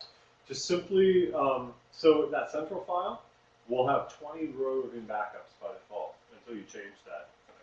So you'll have 20. do some research on journal files, because that in that journal file for the individual user, that may contain some more of that information that you're looking for. In terms of tracking, So there's no options in the menus or anything like that you're aware of? not that I'm aware of. No. I mean, maybe just, not really important to us, but I could just think of, some reasons to have it. Yeah, there's a lot of good reasons to have it. I would love to look into that a bit more. And yeah, I'll do some digging and if you hear anything too. Because, again, not being a designer, when I hear some of this lingo and how Revit works in a collaborative fashion, I already immediately think database. So you're accessing portions of the database, you're locking tables in a database, you're relinquishing the tables in the database. Eventually, all the data gets, mainframe idea. Exactly, It gets compiled in a database and managed that way. But with databases, traditionally, there's logging that you can enable, disable, you can modify. So I would think it would behoove Autodesk to build something in. If you're a project manager on a Revit project where you have 50 people with their Kind of like in Word revision tracking. yeah, right. Yeah. There's got I would think that there either is something natively built into Revit or there's an add-in that would handle it or something. Definitely. Google. Definitely, there probably is. I did a quick save to central, and the thing that's nice about saving to central, these items, if you want to take a look at what they are, you select them, and you can go into their properties, and you can see what work set they're on. You can quickly change their work set. So let's say you are a user that's doing a lot of things on your own work set with your name. You can grab all the items that you've been working on, like with a crossing window, select them all, and just change their work set in one quick So I shot. sync to central and I'm now Yep, overlapping. perfect. So what needs to happen now is I need to reload latest. See, and that's cool, someone else. We'll hit synchronize with central. Grabbing and moving to work. That work set's open. If that work set's open, you would not be able to move it over. That's correct. And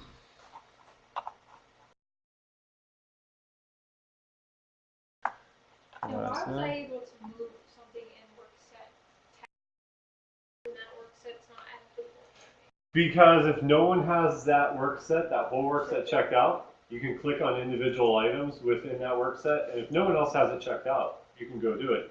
What's cool is when you do a save to central, any items that you've checked out just by touching them, you automatically relinquish control of them for other team members. So synchronizing to central is doing that frequently relinquishes your control of that. Yep. So if I go check out text right now, if I go into my work sets dialog, and I'm going to see you're a borrower of a piece of it. I'm going to make text my active work set. Someone else, you don't even need to reload. You can just see very soon that text is going to come up as not being editable. If you close your dialog box and reopen it, see that I should have. See, I'm not a complete owner because Robin has a piece of it. But if Robin didn't have any of it, I know, right? Do a quick save to central. Is that the same as sync to central? Yes, save to central, synchronize to central.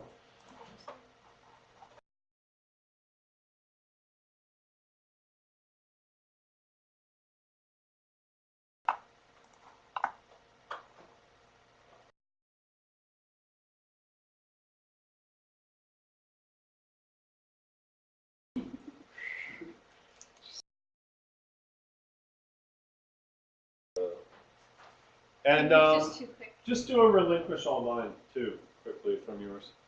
And we should watch your borrowing go away. I'm not borrowing. She's not a anything borrower. now. You Not- were just too quick. Oh, okay. You need to- Mine's spun a little longer than yours. Curious about something I read. Revision cloud, Yes. is that sort of in line with what we're talking about? No, It's no. different thing? Different. Revision clouds are awful. You don't like them in Revit? No, because because they're all one size. It's a big cloud next to a small one, and it's not like in CAD where you just follow your finger and it just goes. Yeah. You have to click. Yep. Oh, that's See? horrible. Who thought that was a good idea?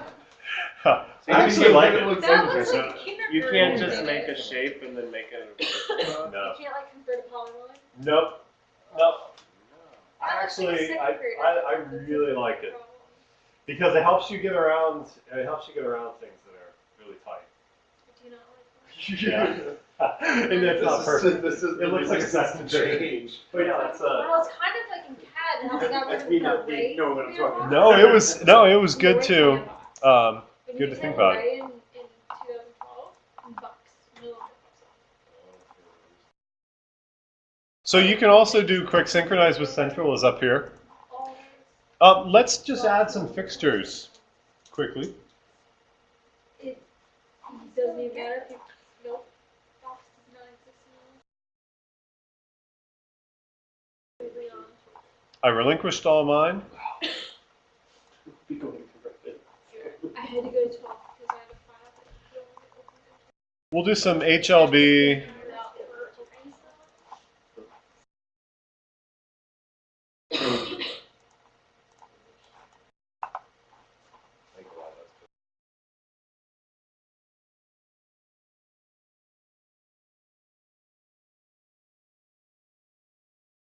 That's the opposite. I AutoCAD. Yeah. I'm just like,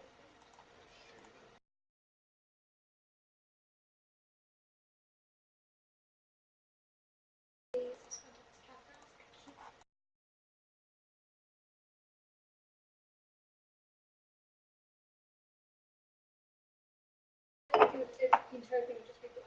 Yeah. Couldn't see anything. My friend couldn't do things. Do a quick reload and go to your ceiling plan.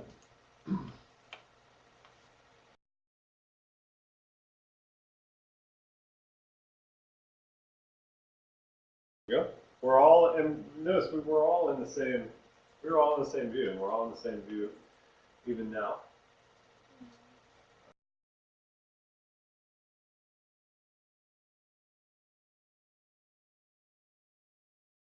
Cool. Okay. In the ceiling plan, from here, everyone create some content here. Add any of the HLB fixtures in the ceiling plan there. Since they're non-hosted, we can just put them in. Sorry, what? I was Put them in. I guess historically, I'm just trying to demonstrate adding content, maybe.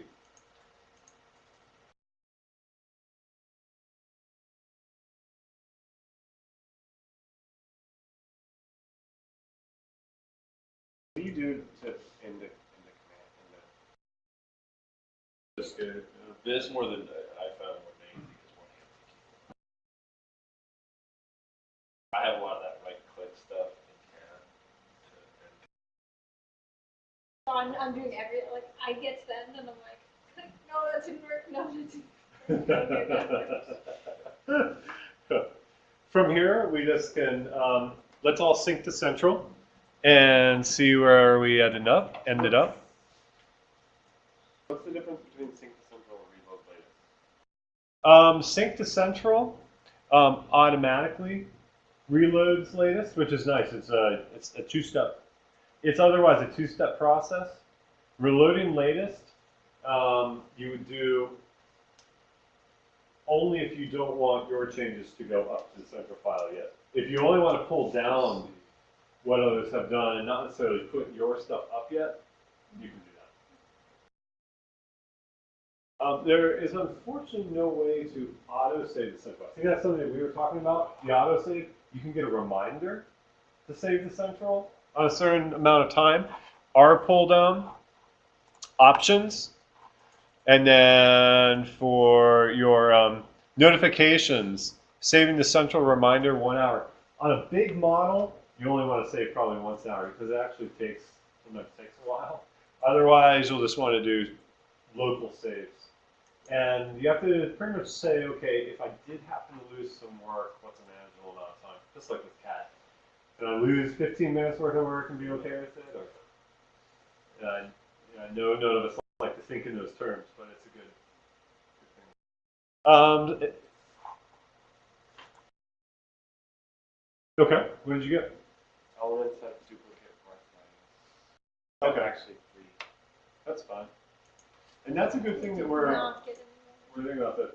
That is because each one of us probably have these lighting fixtures as the same mark. That's on Robin's work set, by the way. Check this out. One thing you do want to be conscious of is if you notice that you created them all on a layer, more or less, that you may need to go in, and I don't know if I'll get to them first.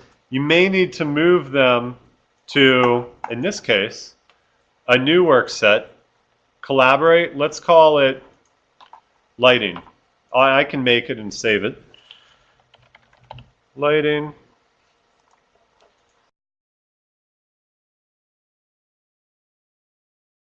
Yes. When I get the little puzzle piece with the cross through it, that means someone else has touched it. I'm going to place a request. It should pop up over there for Robin. I didn't have there. Editing requests. There's a button that said yes. You're able to approve it?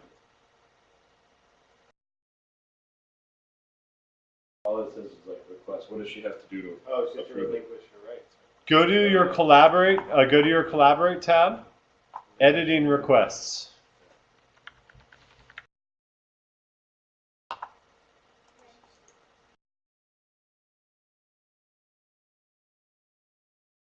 And you can choose to grant or deny.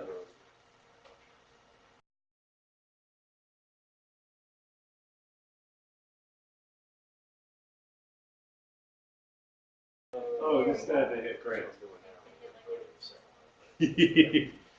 We'll hit grant. And then we'll hit close. And that was nice. She let me borrow it. Look, it's available over here. It's going to be my response. We're make sure we have to do this. It'll probably be the jerk that And then when I go, does it. Yeah. Where are you? Did I give a 5-point deadline? oh, I'm in Homer's So there we are. I think we only grabbed one there, but I was able to select that, and I changed the work set that it was sitting on. Did I Okay. not give you all of them? May not have, but check this out. This is cool here. If we go into VG, My bad. Maybe ours is if you go into VG, now there's a level 4 work set, and for lighting, look at this. In each individual view, we can hide. Look, I hid that work set. It's like turning off a layer.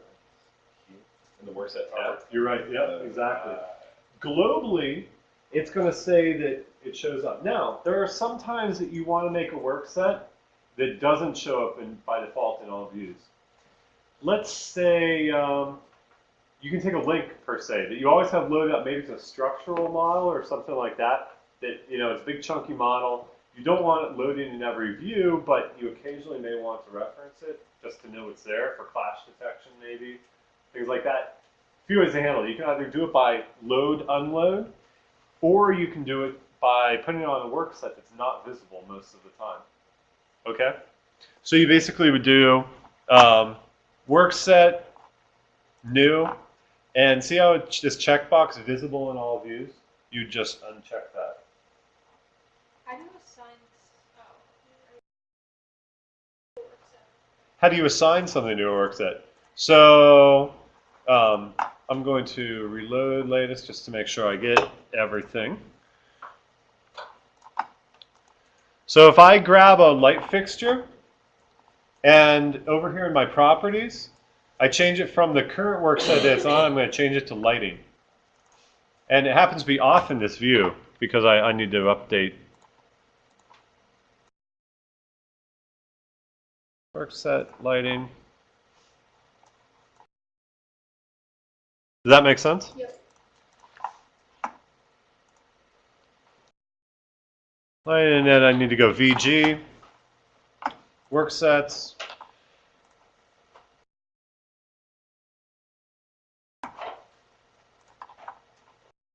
Okay.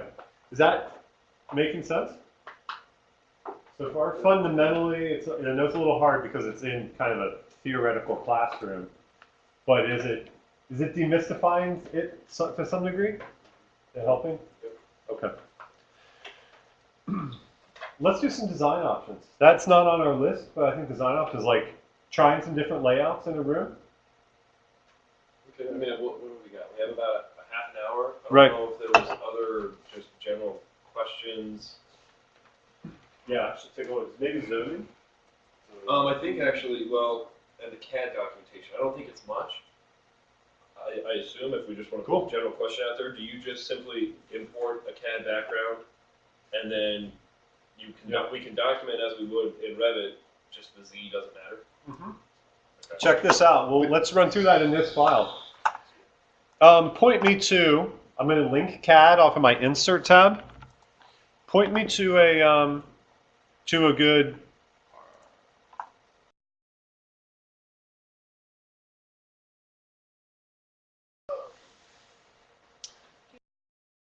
Oh, you could go to First Republic. It's a small one, I know. It's First Republic. Arc.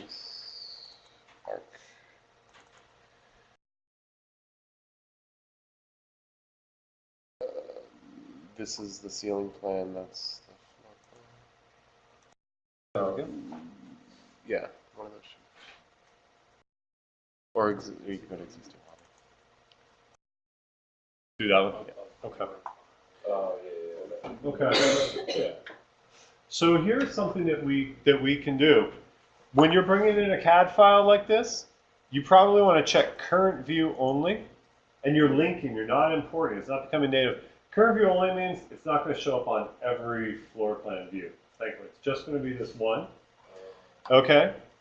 Colors you can leave. You can preserve them as colors, or you can change them to black and white. Variety of things. It's up to personal taste and preference. If you want to just know that it's a CAD file as opposed to a Revit object, sometimes it helps to leave it in color. You may want to invert it sometimes. A lot of times I do just do black and white for the sake of it. Depending upon who it's coming in from, you can set up import settings based upon a CTV, but it's very labor intensive. Normally you don't have to do it. If they're using AIA standards, oftentimes that is just fine. But let's hit open. Notice this to positioning, center to center, show coordinates, that's all there again. We're just going to do center to center. Link this in. And that's a great thing. With the HLB fixtures, you can work on top of a CAD file. But for a project that is in CAD that we're bringing to Revit, we would want to do auto origin to origin. Because then when we then export, that would then translate to the right coordinates for Stay on, yeah, good point. You'd have 0, 0. Yeah, exactly. That's a good good distinction. And does this also mean that we can import the different floors all in the same file? Yes, you can. So that yeah, because we can just have different levels, right? You got it. For each level. Yep. Okay. For each level, you bring that in. So, say for this bank, I'm going to put this CAD background on its own work set. We'll make a work set called CAD backgrounds.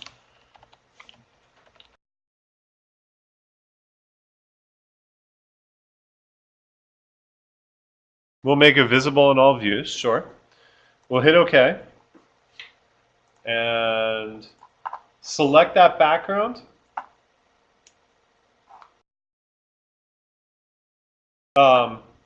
And it's, why is that coming in like that? Editing that type, we're going to change it to a CAD background. Okay. There we are. So at this point, Control Z. First thing you want to do is pin that into place, just like you would a linked Revit file. Hit delete, delete, delete.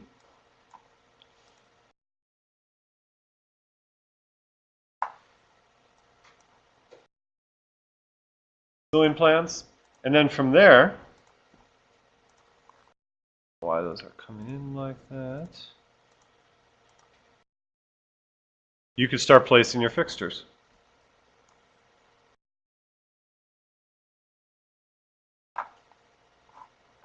I'm going to sync with Central quickly. Everyone else can also then hit a, oh, one thing I meant to do is halftone that CAD file. Watch this.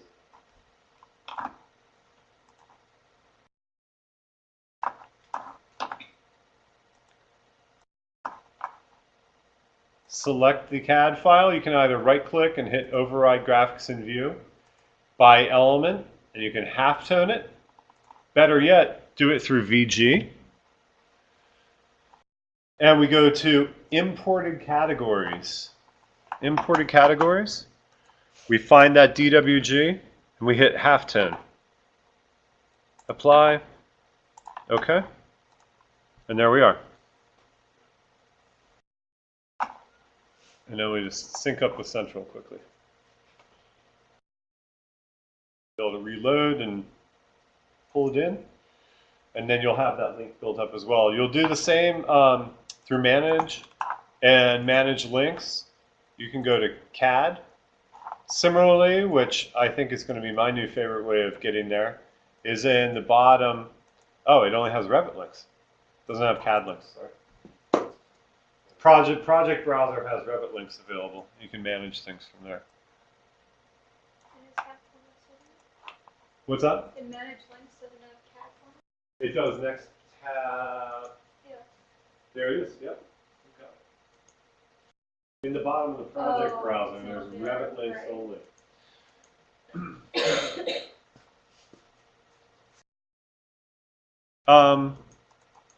Let me just take a look here. Autodesk.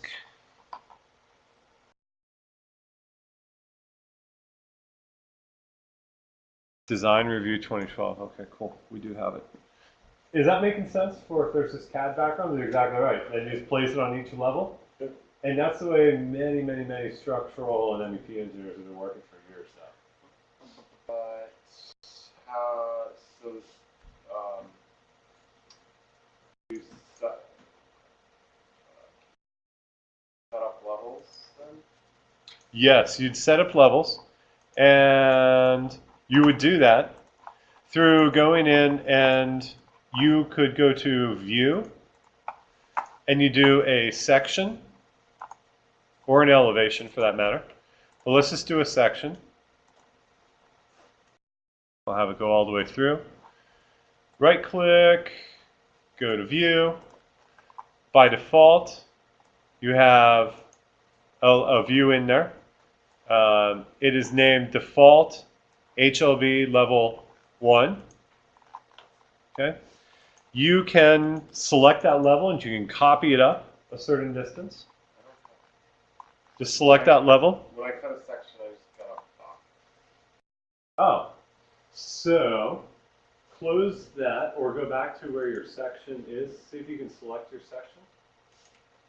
Pull it back to you. Unfortunately, Outside of the. yeah, outside, and then drag its extents all the way through the building. And you should.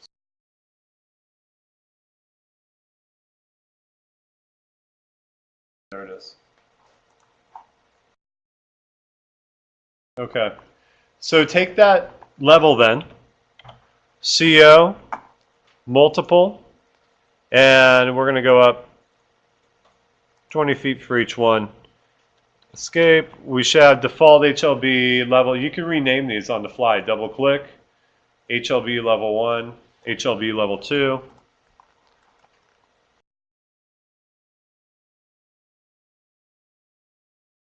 Now, it wasn't creating views all that time. That's because we copied the level head.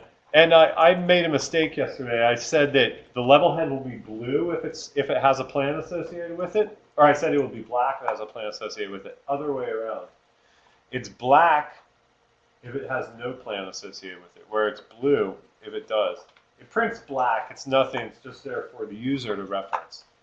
We then would go to plan views, reflected ceiling plan, and we could generate views for level 2 and level 3. There we go. And we then see those come up.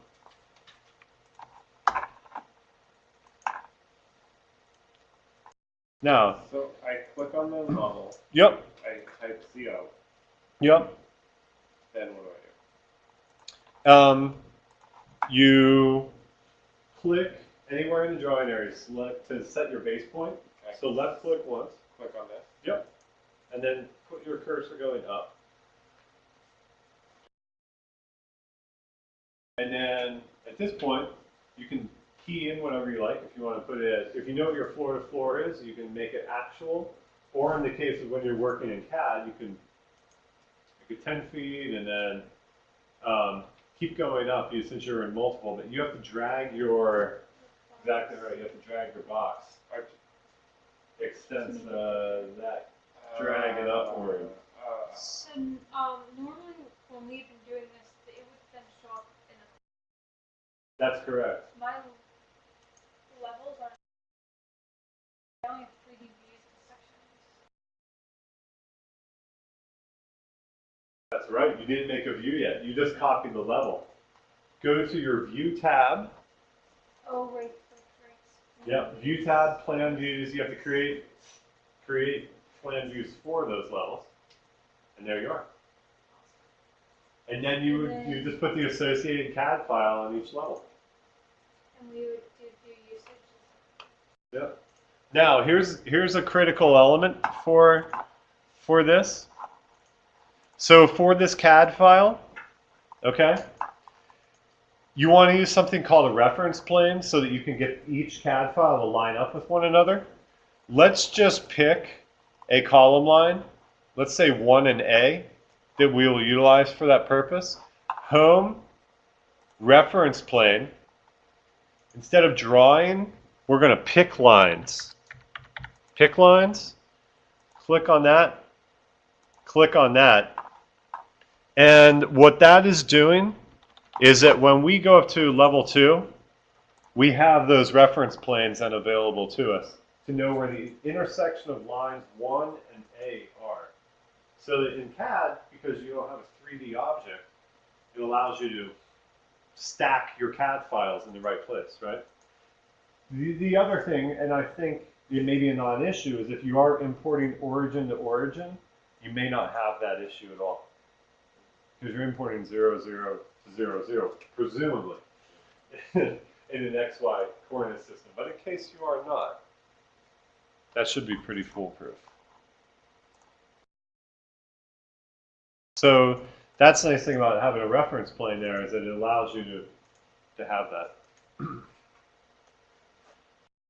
Is that making sense? How do we associate the CAD to the other? How do we associate the CAD to the other levels? So that CAD level 1, and I'm just going to rename level 1, level 2.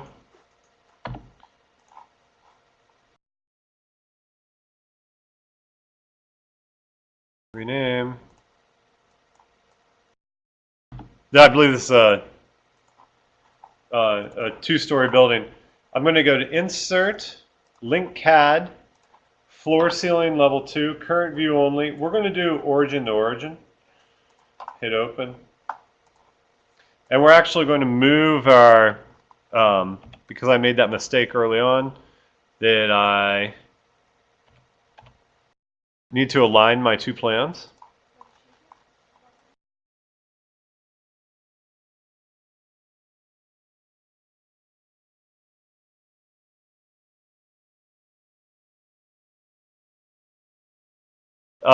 We can, but if we save the central, we'll see all of our work coming together. Generally, this is one place where, yeah, you're going to want to communicate a bit and say, you know, we are, one of us is going to do the basic setting up and moving and all those things. MV. Yeah, obviously, duplication of effort is possible here if you're not communicating.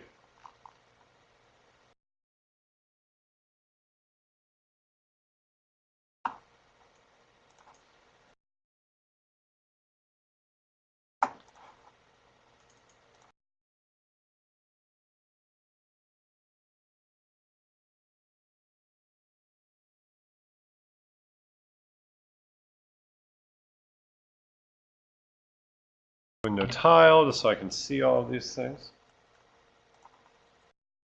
Is this making sense? Yeah, so you're just bringing in these CAD files where the work planes intersect.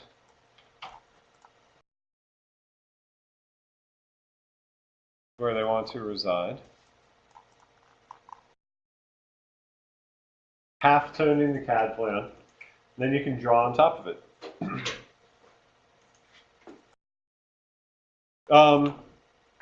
Do we want to do a quick design options set? Do we have the time? 22 minutes. We were through quick, I imagine. It was really fast. Good, I think it's definitely worth doing. Okay.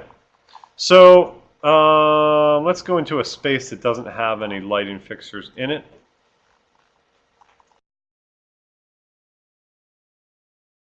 Okay, this is like a loading dock area. Maybe it looks like. Okay, so to enable design options, generally is in the lower left-hand corner of your screen. You can also do it through Manage Design Options. Okay, so if I click Design Options, I'm going to do a new option set. I'm going to click on this option set. I'm going to rename it. I'm going to call this Loading Dock Lighting. We're going to run a few different options. Option 1, we're going to just duplicate that twice. So we'll actually delete, new option. So we have option 1, 2, and 3 for loading dock lighting. Okay. This too is like a layer. And in your ribbon here, main model, I'm going to get out of the main model. I'm actually going to go into my option 1, primary. So here we are. I'm working within option 1, primary. I'm going to go down to my lighting fixtures. And in this, let's say, select a bunch of big linear pendants. And forgive me for the potentially laughable layout here. Just doing it quickly. In each bay.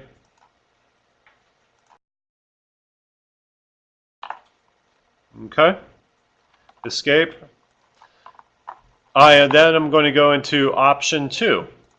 Look at that. Everything I just did is no longer existing in that option.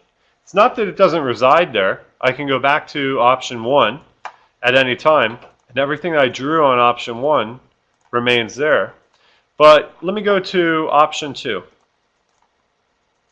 and do something else. Option 2. Now maybe we do some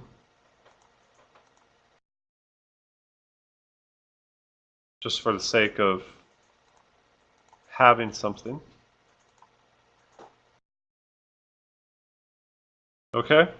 There's option 2.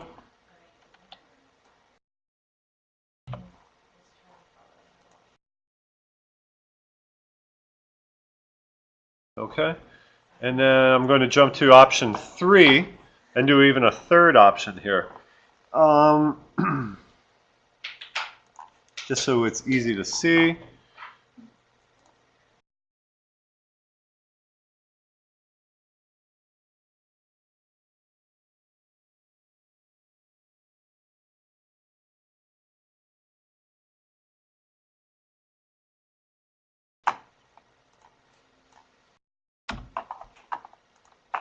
Okay. And CO, from there to there, hit escape. Okay, so now we have all of our design options. Manage. I'm going to go back to the main model and look at all of those light fixtures I had in the loading dock area under option 1. Option 1 is primary. Okay? So option 1 is always going to show by default. But look, I can't select any of those items. It's unselectable. That's because you have to be in the option in order to change it. Now I'm in the option, I can change that item. Okay? Main model. Go back to design options. Let's say that the client just says, hey, option 3 is really the best option out there. I'm really liking that more. Hit make primary. Hit close, and then that's what you see by default. Okay? Now, what's neat is, let's say you're having to present all 3 options. You want to duplicate your plan view. We're going to call this level 1 lighting, rename. We're going to call this option 1.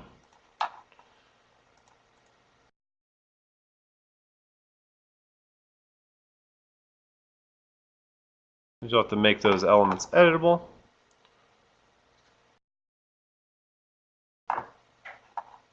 Oh.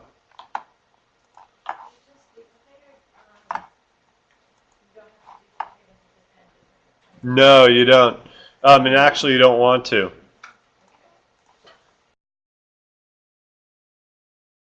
Rename.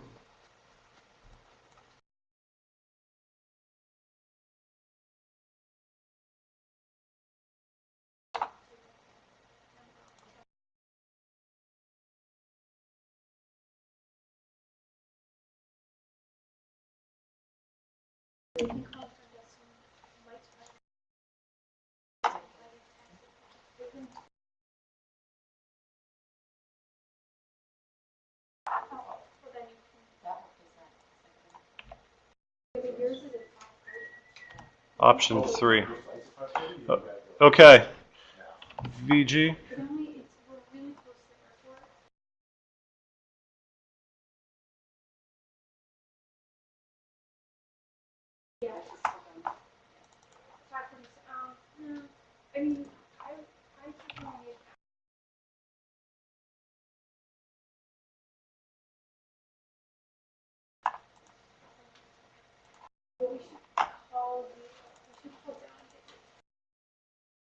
And I think at this point, I don't know how much more we'll accomplish in 15 minutes.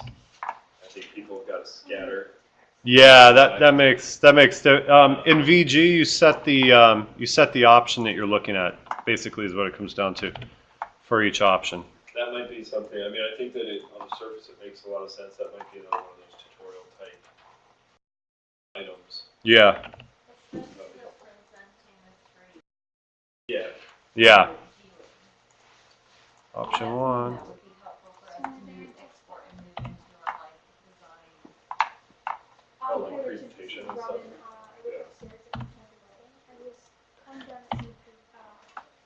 Level 1.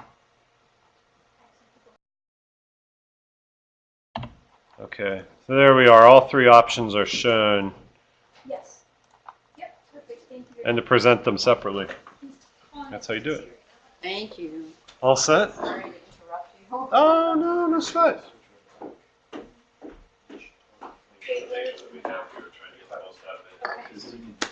Trying to, yeah, sorry. Oh, yeah. Are there any other kind of immediate questions that people have? Especially, I guess, Teal, if you're running away.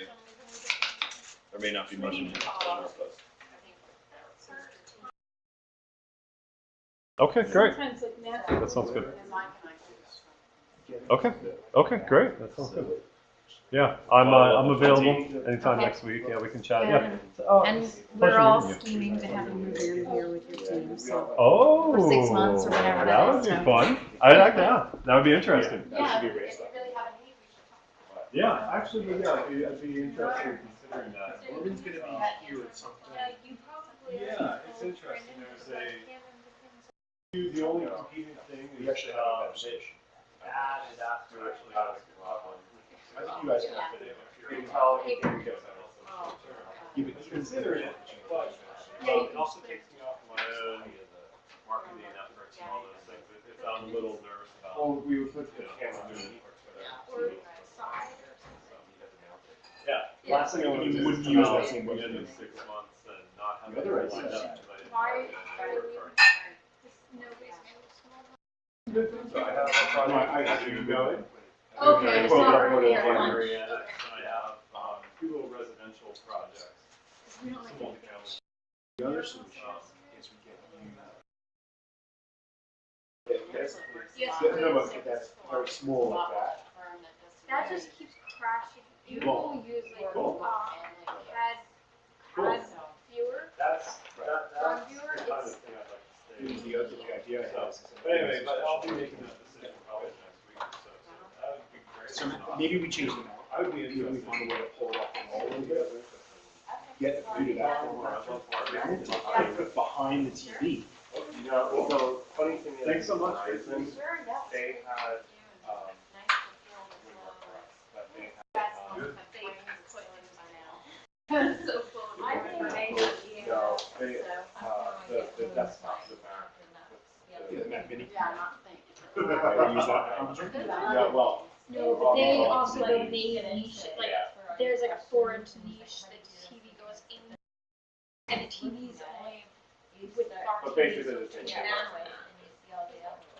Technically, it would be 88. It's good to hear. I like that. David still.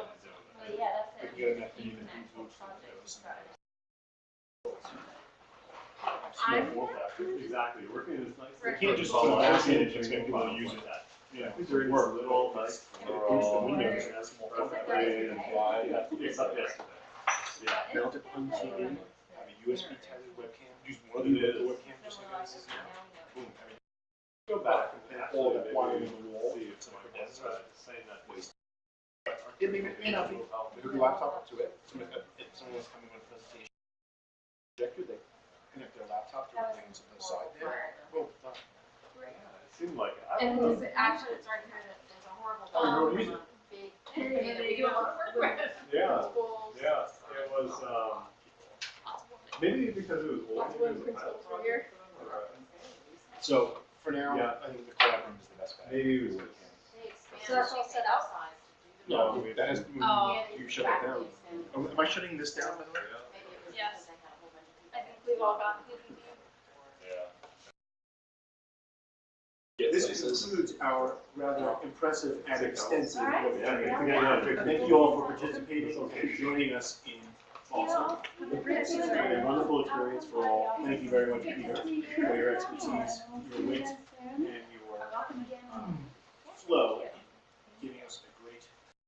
So you're in town for the next Great to day? see you. I have to take trips. Thanks for That concludes my participating here. thing. Yeah. All of why. That's fantastic. Michael, you would have a lot of fun. No, really? I gotta make sure I can get Do you there. want mine? No, I'm good. I think I'll be alright. Please take Yeah. your scarf. I've You're got, very sorry. I believe you. I don't leave you with that. No, I've got plenty. I just gotta make sure I can get there. So I gotta try to get to the station as soon as possible.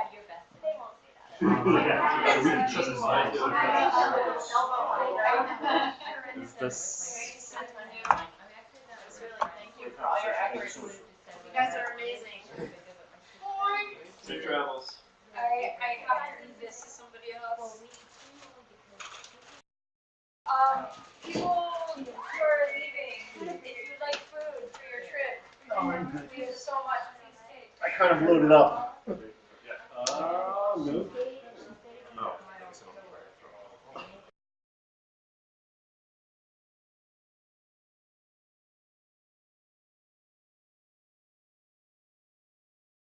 Do I have to do anything?